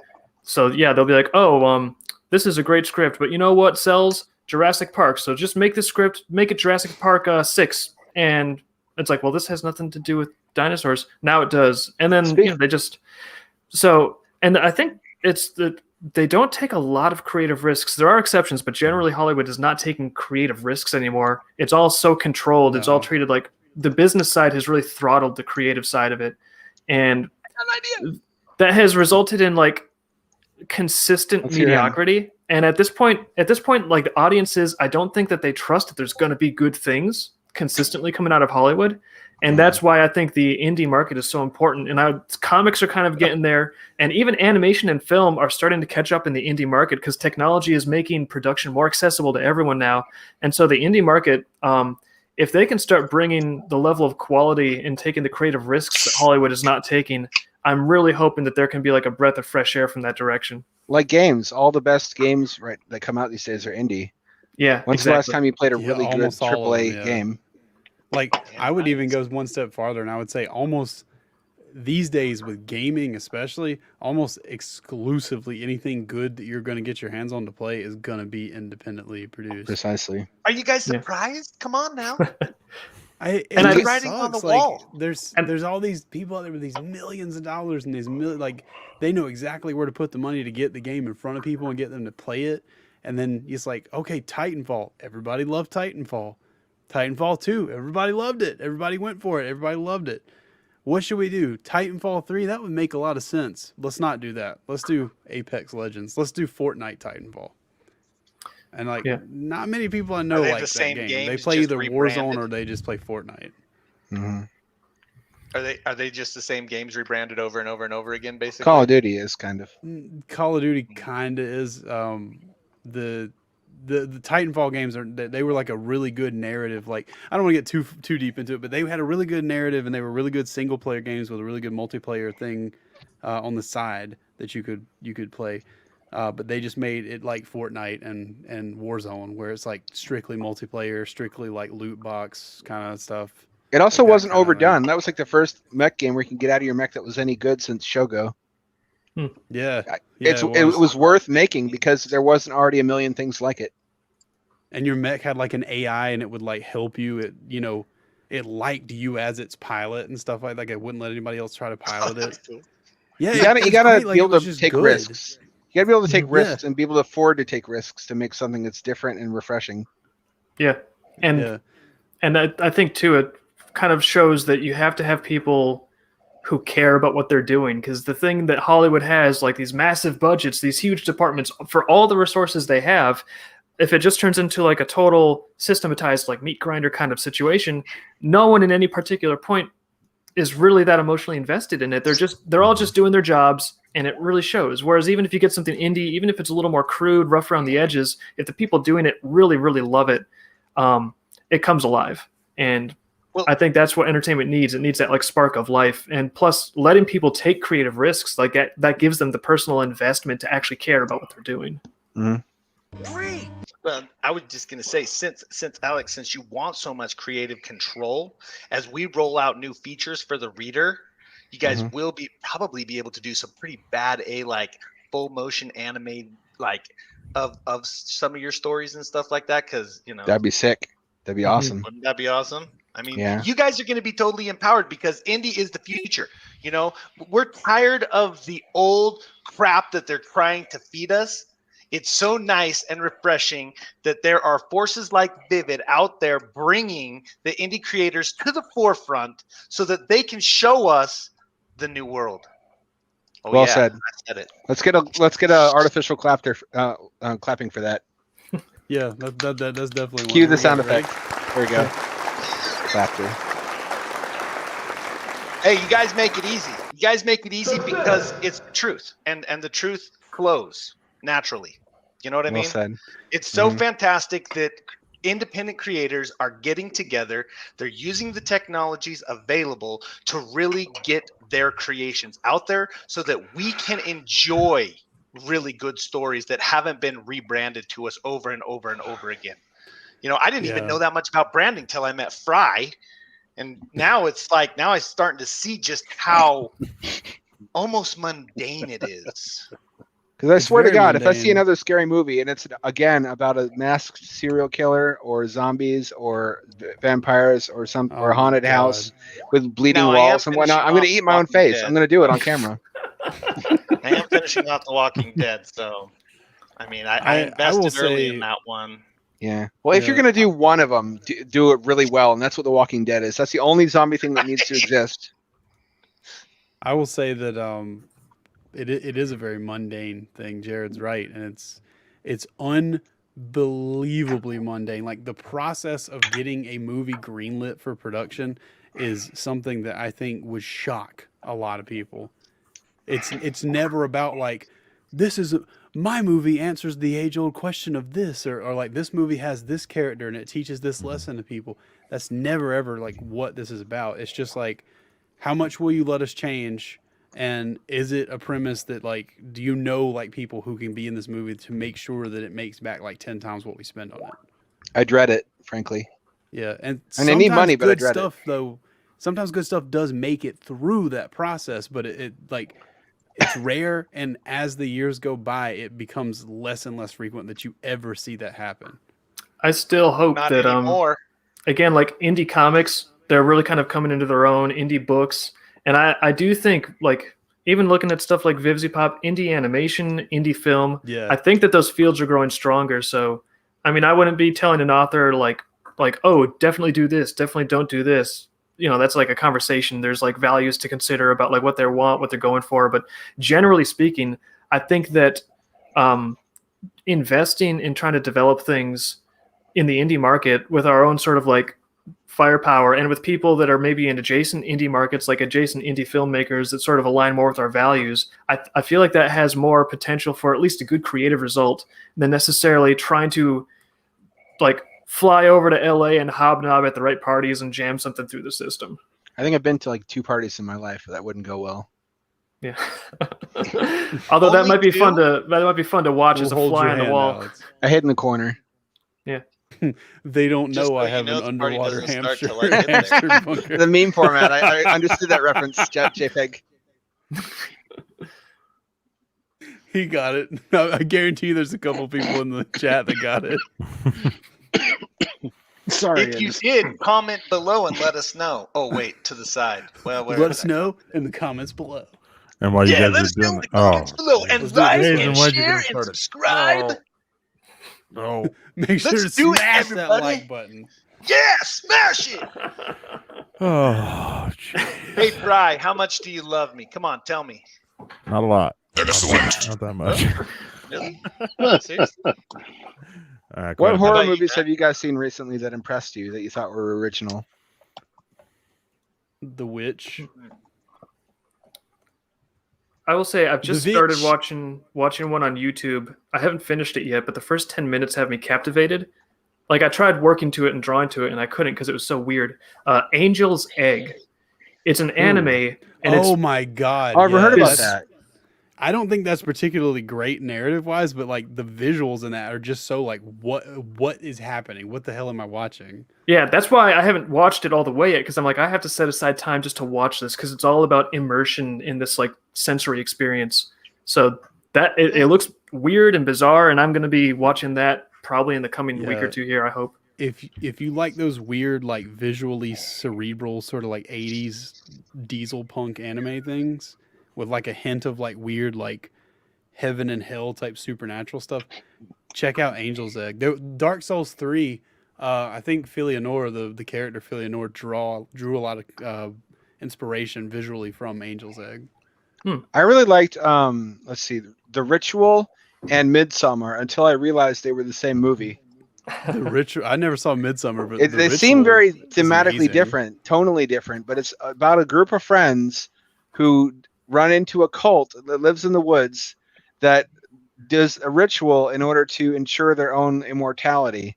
So the finer details, that's one of the things that made me realize how much is recycled, but they were both very impressive movies. I was also impressed more than I thought I would be by Guillermo del Toro's Mama, both the visual effects of it and also that it told a cohesive, interesting story that wasn't more complicated than it needed to be, but what was there was emotionally resonating. I've heard Mama is really good, but I've never seen it. I always kind of hear it from normies though. That it's like, it's such a good horror movie, dude. The movement yeah. of the ghost in that is so uncanny. It just they think knew my wife's seen everything that. to make her do, like details of the movement of her body. Like she looks like she's always underwater. Her hair is always weightless and shit like that. And like her gotta bones check break this out every time now. she moves her limbs and stuff. And how bugs come pouring out of the holes that she opens in walls and whatnot. That reminds me a gotta- little bit of Yeah, look at this. it was a few years ago, but I remember the Babadook as being something Oh, that was kind of yeah. creepy, and I really liked the thematic resonance that it had in terms of dealing with grief and loss and responsibility. I did too. Lord of Tears was one I wanted to like because they had a really good social media campaign where they ran it like a found footage clips of the man in like the owl monster costume scaring random urban explorers, which of course was staged. It didn't turn into. It didn't really deliver on the promise. No disrespect meant to the author. He clearly had a very strong vision and a cool monster design. I don't think that was enough to make a movie out of. Sometimes that's just what it is, or like Just a doesn't come feature-length together. movie, maybe not. Yeah, like Yeah. the guy who did The Witch and Hereditary, he made a short film, and I think in college. I mean, he obviously had more money in college than some people, or had access to like good cameras and stuff. But it was like 40 minutes long. Or no, actually, I think it was like 25, 30 minutes long. But it's, sometimes an idea just, that's all it really warrants, is like something of that length, and that's Like okay. 9, the CGI movie about like little puppet guys. The short I love version that that was movie. awesome, but they stretched it out way too much. Like the plot was not enough to fill a 90-minute movie. I never saw the Wait, short what do you film mean? of it. What do you but mean? Like the short film version of it hits on all the same points as the full length movie, but because it's more condensed and because it sort of leaves off like that, it leaves you wondering and leaves you wanting more. Whereas the movie, because it's stretched out so much, a lot of it feels like filler. Like the end where they like join hands and rescue their trapped souls with the power of friendship or whatever. It just felt like they didn't have I enough. was thinking of the power of community. I wasn't feeling it. I think it should have stayed as a short film. It's like Sphere, the ending of Sphere, where they use the power of their friendship to agree, like not to endanger anybody by remembering what the Sphere revealed to them. Michael Crichton's Sphere film. It's the ending. A lot of these are really strong in the beginning, and even have a strong mid game. But then when it just doesn't come together at the end, like a Battlestar Galactica miniseries where I don't know what happened or lost. Yeah, Or I guess Game of Hereditary- Thrones also. Game of Come on Thrones, now. I think, had a different reason. I thought Game of Thrones ending was, I mean, aside from saying the writers were like lazy, I thought it was like, I mean, appropriate. They just made stuff Give up it because the- they didn't have you any more did? books to go on at some point. Well, You they felt like it was good. according to the what? You felt like the ending to Game of Thrones was good, Jared. No, I felt like it was adequate. Like it was like how they had built up because they stopped following the writer like in Well, they outran like- him, yeah. So they yeah, kinda they didn't have a outran him way choice fast. but So they to started stop making up their own following him. shit way early on. Yeah. And I he was mean, like, it "Oh, I'm was gonna an make it different." ending. It was I'll like, give you okay, this that. is- Yeah. Should have just hired a guy to but- whip him. I The- thought, right, I thought it was right. accurate. I mean, I thought it was a really good hero story. He had to sacrifice and kill her because she went crazy. Kinda, yeah. Like there's some things about it that could have worked under different circumstances, but like the thing with Game of Thrones is the way it ended was mainly because like the writers or the guys who were producing the show, they all got jobs at Disney and they just wanted to like kind of wrap did? up production. Yeah, that's actually what happened. They just wanted to wrap up Really? production and not have to fly back to New Zealand next year to film more stuff. So they just shot like a whole bunch of stuff like right away. So it was supposed to go even longer. I don't think it was supposed to go longer, but to get like what they originally kind of like had drafted out, they would have probably had to come back and shoot, which would have like, that's, you got to fly all these actors, you got to purchase their time for them to come out. Like, I don't blame them for trying to cut costs, but I don't know. It's like way Poochie on The my point is, Simpsons. whether you like it or Remember? not, the way that ended wasn't because it was like a vision thing. But It's like The Simpsons with Poochie, where at the end nobody liked him, so they just had Poochie go back to his own planet in like a crayon drawing. And they just finish it. yeah. one of the movies I always think about, horror movie, getting back to horror movies here, when I think about this kind of stuff where like the ending is like what happened, is Hereditary. So by the same guy, I can't remember the guy's name. It's the same guy who did Really? The Witch. You did not Yeah, like the ending of Hereditary. It was okay, but it was like at the end, it was just like the curtains completely pulled back, whereas everything else is so under mist through the entire That's what I movie. liked about it. Everything finally got crazy and delivered on the premise.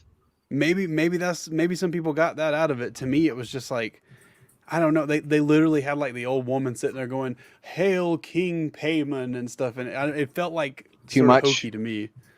But I don't know. Maybe that's not what Fair some enough. people got out of it. No, fair enough. Different strokes. I did like that the one guy was missing his head at the end.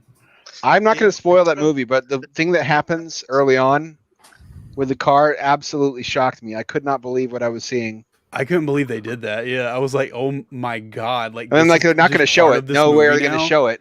And then, like, for 1 second, they show it. And I'm like, no! Yeah. The kid just like What movie is goes this? in his room. That was that was I hard was- to my watch. skin And I feel like crawled. if A24 didn't pick that up, if that was like somebody else that would have picked that movie Would have up, ruined it. Netflix, for instance, if Netflix picked that movie up, They never that would have showed not that. Have been in that movie in a million years. No way. You're right. You're right. Yeah. Another one that gets overlooked. Nobody I ever talked to ever knows this movie even exists. It's Cairo. It's a Japanese horror film that was remade, and it was a 2001 film. It got remade 5 years later as Pulse. It's one of the few movies in the very rare genre of ghost apocalypse, where it's not. It's like a zombie I know apocalypse. What that is.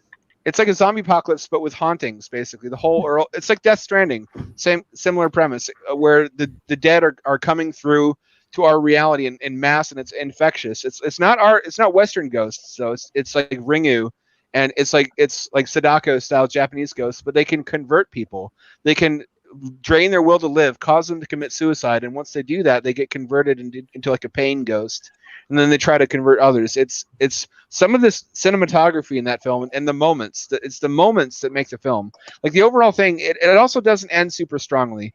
Like they kind of escape and have a question mark happy ending where there's like a voiceover explaining what becomes of the world, but they don't show anything.